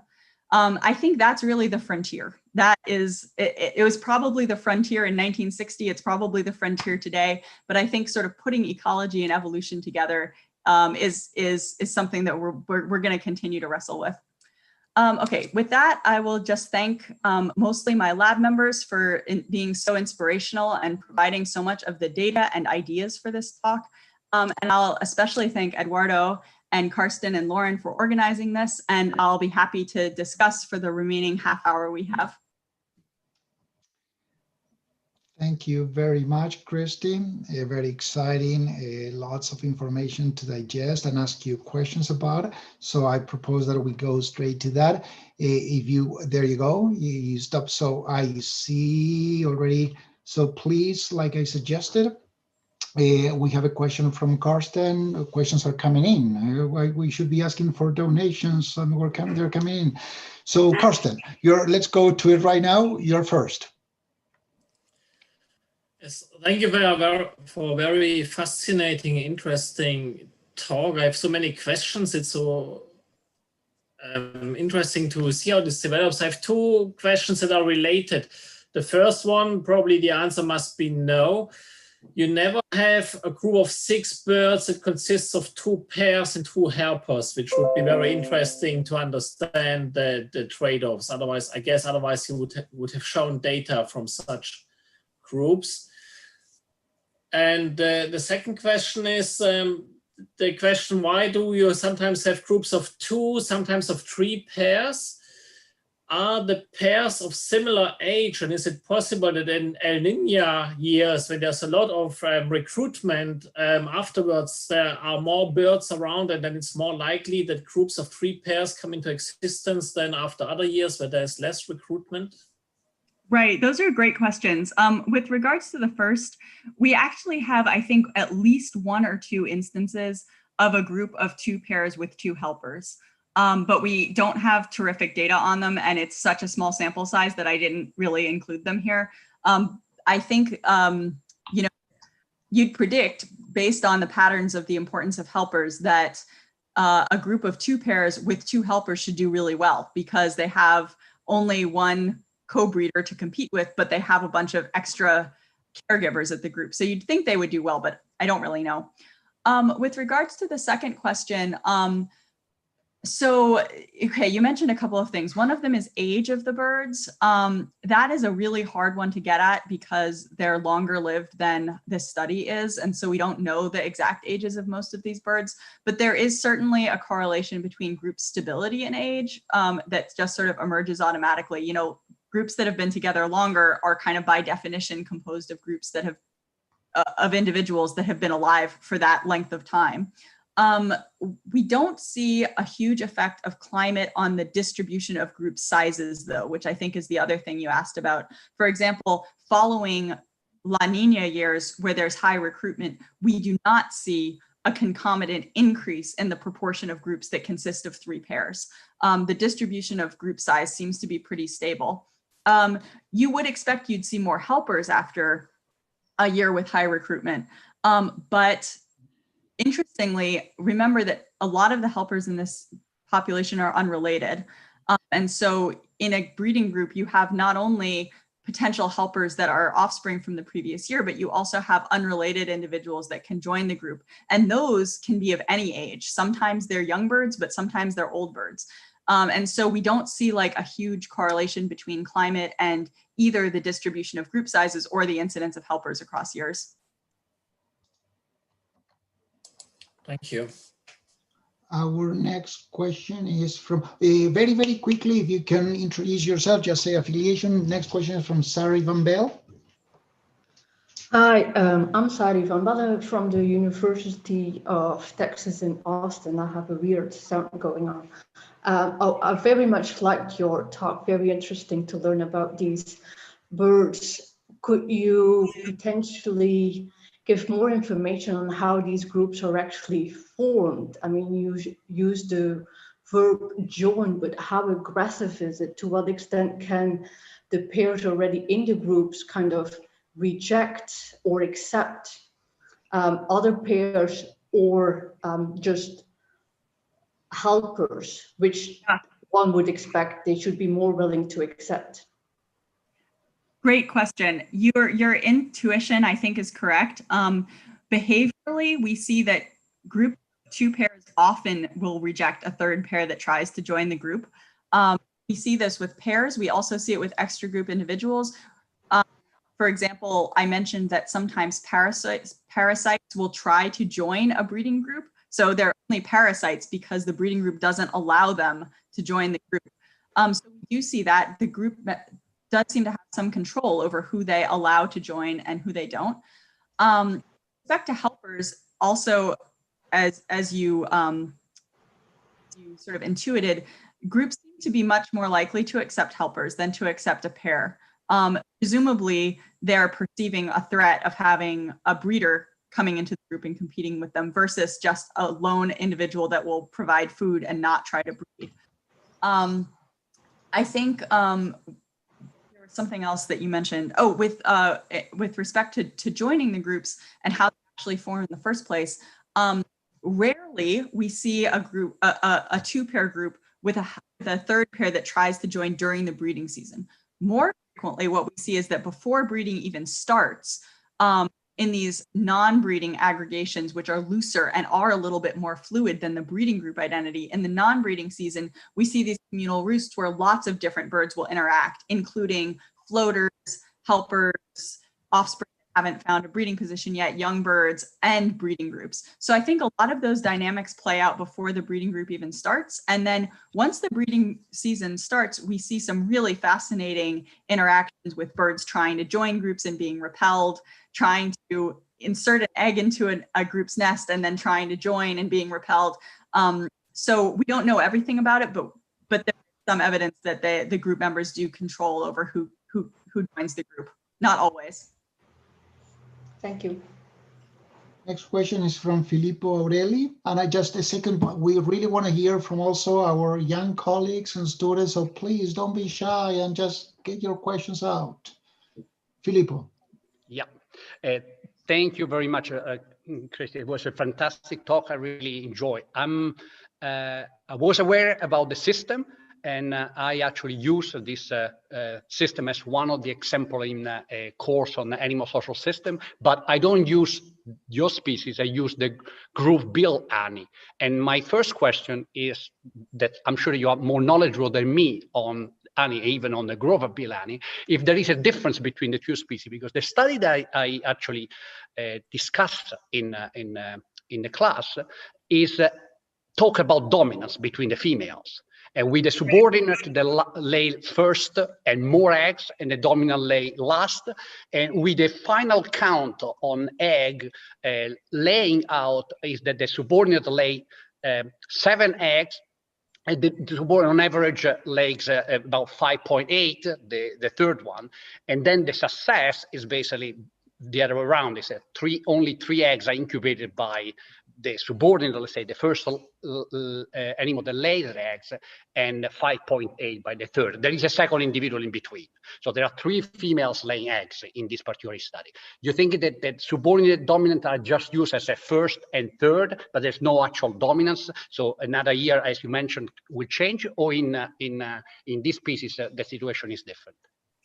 Yeah, that's a great question. I'm so glad you asked about the other anis. So in addition to the groove-billed ani, there's a third species in the genus, the smooth-billed ani, and there's some really interesting comparisons between the three. All of them have the same, more or less same system, but there are some very pronounced differences in exactly the group composition. So of the three, greater anis seem to have the most stable groups, the most interaction between group members. They're the only ones that do these communal displays, and they have the lowest reproductive skew. So if you compare them to groove-billed anis have higher reproductive skew. Also, greater anis are the only of the three species to be obligately communal. In groove-billed anis and in smooth-billed anis, pairs nest alone. And so there does seem to be a greater difference behaviorally in the other species of a pair nesting alone and then the pair that joins them. So almost like the initial pair and then the second pair that joins. And we really don't see that difference in the greater anis. There is no social dominance in the greater anis that we see. We do not see any evidence that a pair is behaviorally dominant to another pair. With the groove-billed anis, they do see some of that social dominance. And in addition to that, they don't, as far as I know, Sandy did not get data on repeated position in the laying order over time. So I don't think she verified in the groove-billed anis whether this is a consistent thing or not. And I do know that part of their definition of dominance and subordinates was the position in the laying order. So I think, you know, it's possibly just that we have slightly different data, but it's also that there are real differences between these two species. And so there's not been other studies basically on groove-billed ani more recently, no? Okay. I live in a place where there are plenty. So anybody you want to come and send people here, please, because they're fantastic birds. They are, and all of the anis are really understudied. All four species have only been studied in one population. They, you know, there's not a lot of comparative work. Yeah, everyone should work on anis. Thank you. Our next question comes from Leticia Aviles. Leticia? Hi, just quickly for people who don't know me, I'm at University of British Columbia, and I work with. Oh, sorry. Can I interrupt? I'm sorry that I didn't. I'm Filippo Aureli from Universidad Veracruzana. Sorry. Yeah, so that was fascinating talk, Christian. We work in similar habitat because my work is also in the rainforest, so I have seen lots of those birds in Ecuador. I recognize the habitat and all of that. So I am curious about the global population dynamics. So it sort of seems that these guys are kind of at carrying capacity. So a question that I have is, and they are territorial. So one question I have is, how do they defend territories? Are they exclusive, or do the ranges overlap? The other question is, what happens with floaters? Do they float around between territories? And the third one is, when there's a group destroys the eggs of a different group, what is the benefit? Does that allow them to forage in the territory of the other group? I guess those would be the three. Yeah, great questions. So they don't defend foraging territories. They do defend the nest itself, but they don't seem to be very, they don't seem to be really aggressive in terms of where they forage. Each group has a reasonably large range over which they forage, but we've never quantified it. But just observationally, we see birds foraging pretty close to each other and occasionally moving near each other's nests with not a lot of aggression. What they're really intolerant of is when birds try to nest nearby. And so it seems like if you're an ani group, you'll tolerate other groups foraging in your range or territory, whatever that may be, but you will not tolerate another group actually trying to build a nest and nest there. That's when we see these aggressive interactions. In fact, we don't really see like battles between groups or anything. What we see is that they target the nesting attempt. So I think with regards to how territorial they are, I think The reason that they're destroying these nesting attempts probably is driven at the end of the day by competition over resources.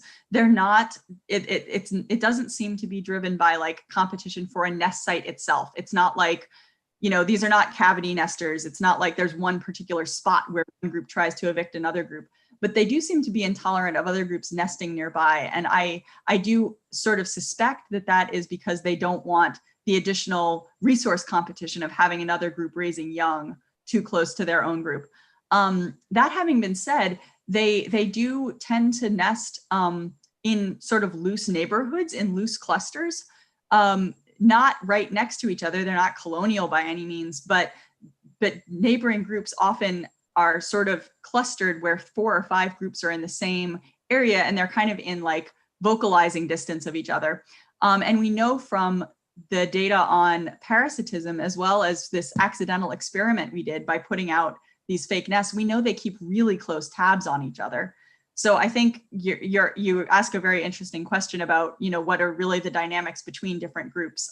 We don't have a great sense of that, but I do think they are keenly aware of where neighboring nesting groups are, their reproductive activity, probably even, you know, some of the social interactions that are going on in neighboring groups, which I think is really interesting. Thanks. Next question comes from Kaya Tombak. Hey, Christy. I'm Kaya Tombak. I'm Hunter College postdoc in the Rothman Lab. Love the talk. Thank you so much. I was wondering about another cost of sociality, which is pathogens and parasites, and what you know about their potential influence. You know, it could be that they, especially in this highly seasonal system, you know, in a bad El Nino year, they could tweak, you know, who survives, who has a little bit more energy to try for a nest. What do you see in terms of what they've got and whether that might be a potential factor? Yeah, a great question. We know extremely little.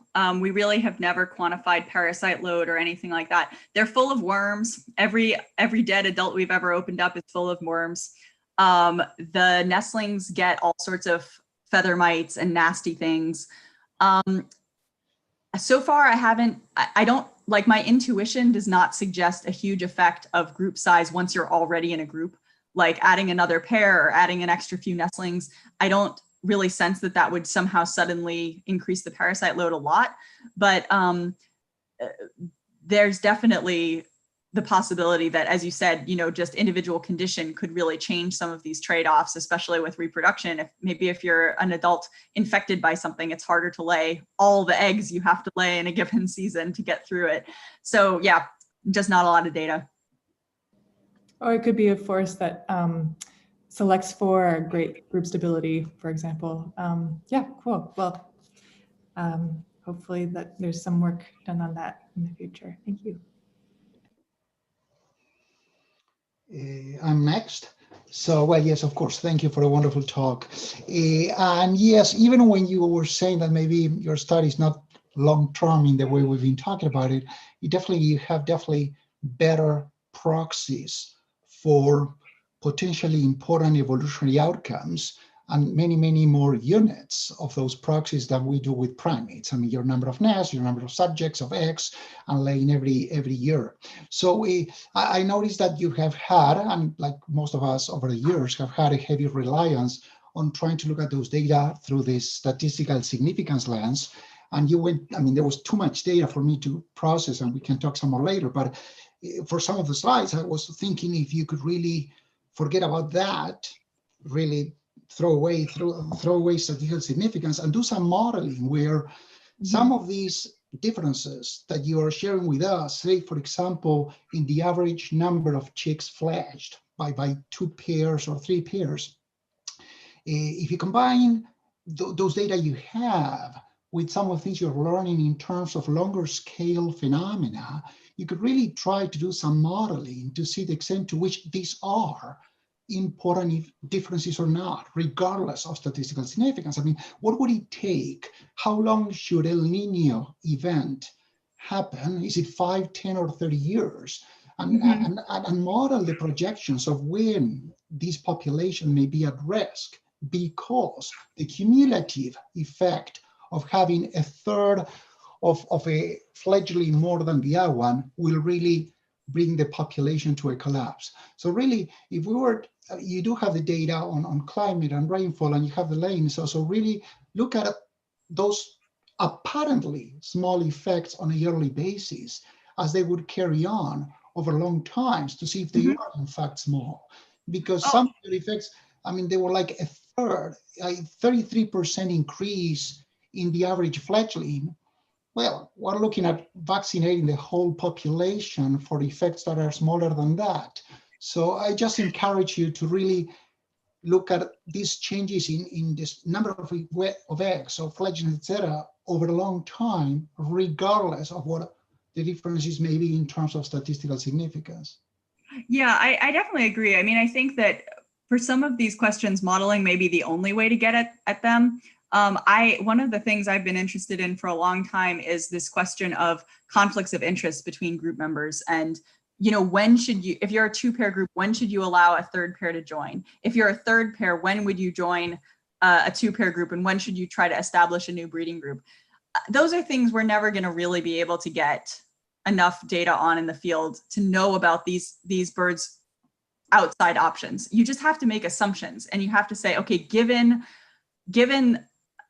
an assumption that these birds have very little chance to reproduce successfully elsewhere, what are the trade-offs that would cause them to join this group or that group? And I think modeling is really the way to get at that. I also definitely agree with your point that statistical significance in some of these cases, you need to have such huge differences that they're really unrealistic in a real population. You're unlikely to find enormous differences in some cases, and that doesn't mean that selection isn't differences. It could see a very small difference in the number of fledglings produced, for example, and that's certainly something I'd like to do. I like to show raw data a lot because I think where the intuition comes from to ask, like, what questions would you want to model? What questions would you want to ask next? I would not have really looked so much at climate if we hadn't seen some pretty pronounced differences emerge in dry and wet years. I probably would have thought, well, sure, you have differences between years. Ecology is messy. You know, it's all noise out there. We live in noisy worlds. And I probably wouldn't have followed up on it if I hadn't seen some striking differences from the beginning. Thank you. Suleima Tang Martinez. Suleima, you're next. Yes, hi. I'm Suleima Tang Martinez from the University of Missouri, St. Louis. And like Filippo, I also used groove build anis as one of the main examples for birds when I taught a course on evolution of sociality in animals before I retired. So I thought this was totally fascinating. And I have several questions, actually. I wrote them down so that I wouldn't forget.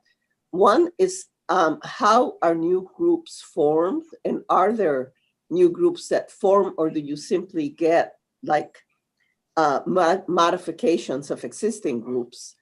The second one was, do females ever join helper males to form a third group? Third question is, do helper females ever lay eggs, parasitic eggs, in the nests of the pairs that they're helping? And then the fourth one came up when you were, I guess, Leticia's question about destruction of nests. I wonder if there could be a disadvantage to having a nest too close to another if the activity around nests are attracting predators. Mm-hmm. And that could be the way, that could be the reason why nests that are too close get destroyed. Yes. Yeah, I'll start with the fourth and move backwards. I think you're right. That is potentially the cost of nesting close by. It's very, very hard to tell that for sure. It's hard to know to what extent being near another group increases your risk of predation. You're completely right that these groups are very conspicuous. So if predators are finding nests because they're looking for anis, then having two groups of anis is a good way to assure that you'll make yourself attractive to predators. So it's certainly possible.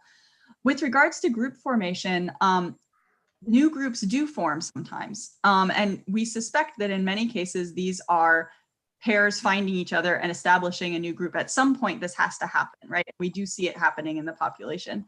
It's relatively uncommon compared to the second route of group formation, which, as you said, is basically modification of existing groups. So the majority of groups that we follow have been there for a long time, and individuals move in and out of them. A pair dies or a bird leaves, and then another bird comes in to replace it, or another pair comes in to replace it. But of course, new groups do form. I suspect, although I don't have great data on this, I suspect that a lot of those newly formed groups are young birds. They are birds breeding for the first or second time, and they're joining with other floaters in the population to form. First, they form pairs, and then they form groups. So I suspect that those groups form through, you know, birds that don't have existing groups to join, or have very low options for joining existing groups. They seem to be pretty unsuccessful. Like, I think a lot of those failed two-pair groups that are out there, I suspect, are young birds. We're starting to get some data on this. And so far, you know, preliminary results would indicate that that's what's going on, but I can't say for sure. So we have time for one more question. I want to mention Christy has been extremely generous with her time.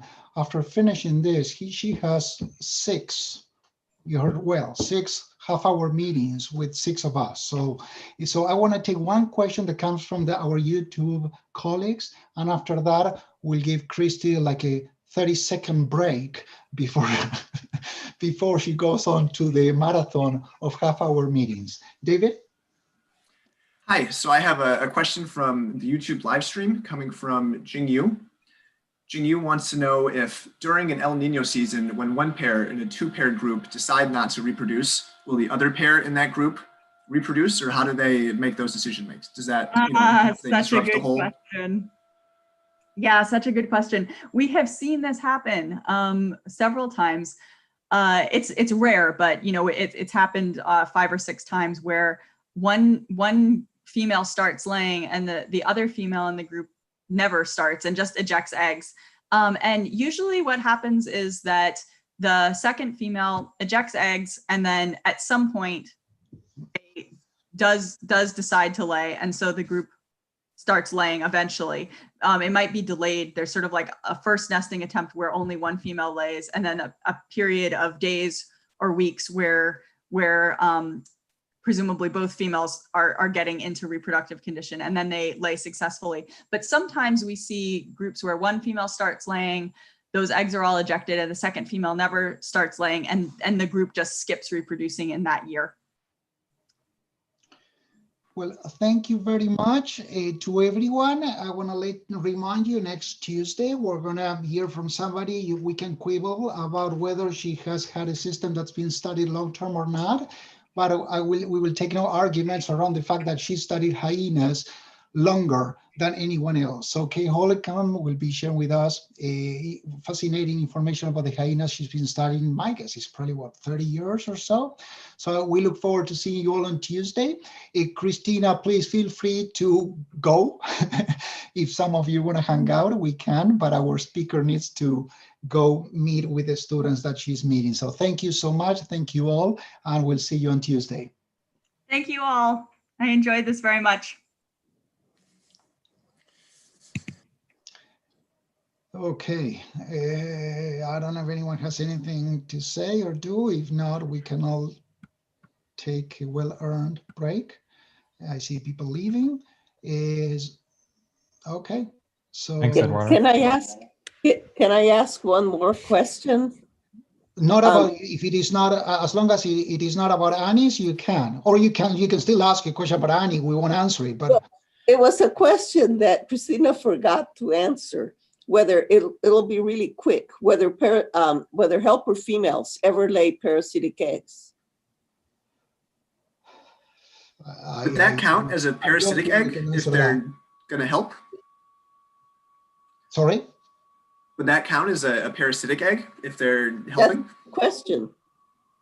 But I mean, they're not breeding within the group. So if they lay eggs, it would be extremely interesting in terms of, maybe that's why they help, if they're able to sneak in parasitic eggs. And if so, who are the fathers? I think she said, is this an acceptable question or not, Fernando? Eduardo. Eduardo, Yes, sorry. it is to me, but I cannot answer it. Oh, is she gone now? Is Sorry? Christina gone? She's done. Oh, I'm sorry. Oh, I thought no, I thought that you were aware. No, she's left. Oh, I thought she was So still she there. needs- Okay, never mind. She has meetings with all of our students, one after the other. Oh, okay. So we really carve Okay. time for I'll write her. month. I'll just write her and ask her. Okay. Bueno. Nos vemos el martes. Okay. Chao. Bye, everybody. Chao. Bye, everyone. Chao, chao. Ciao.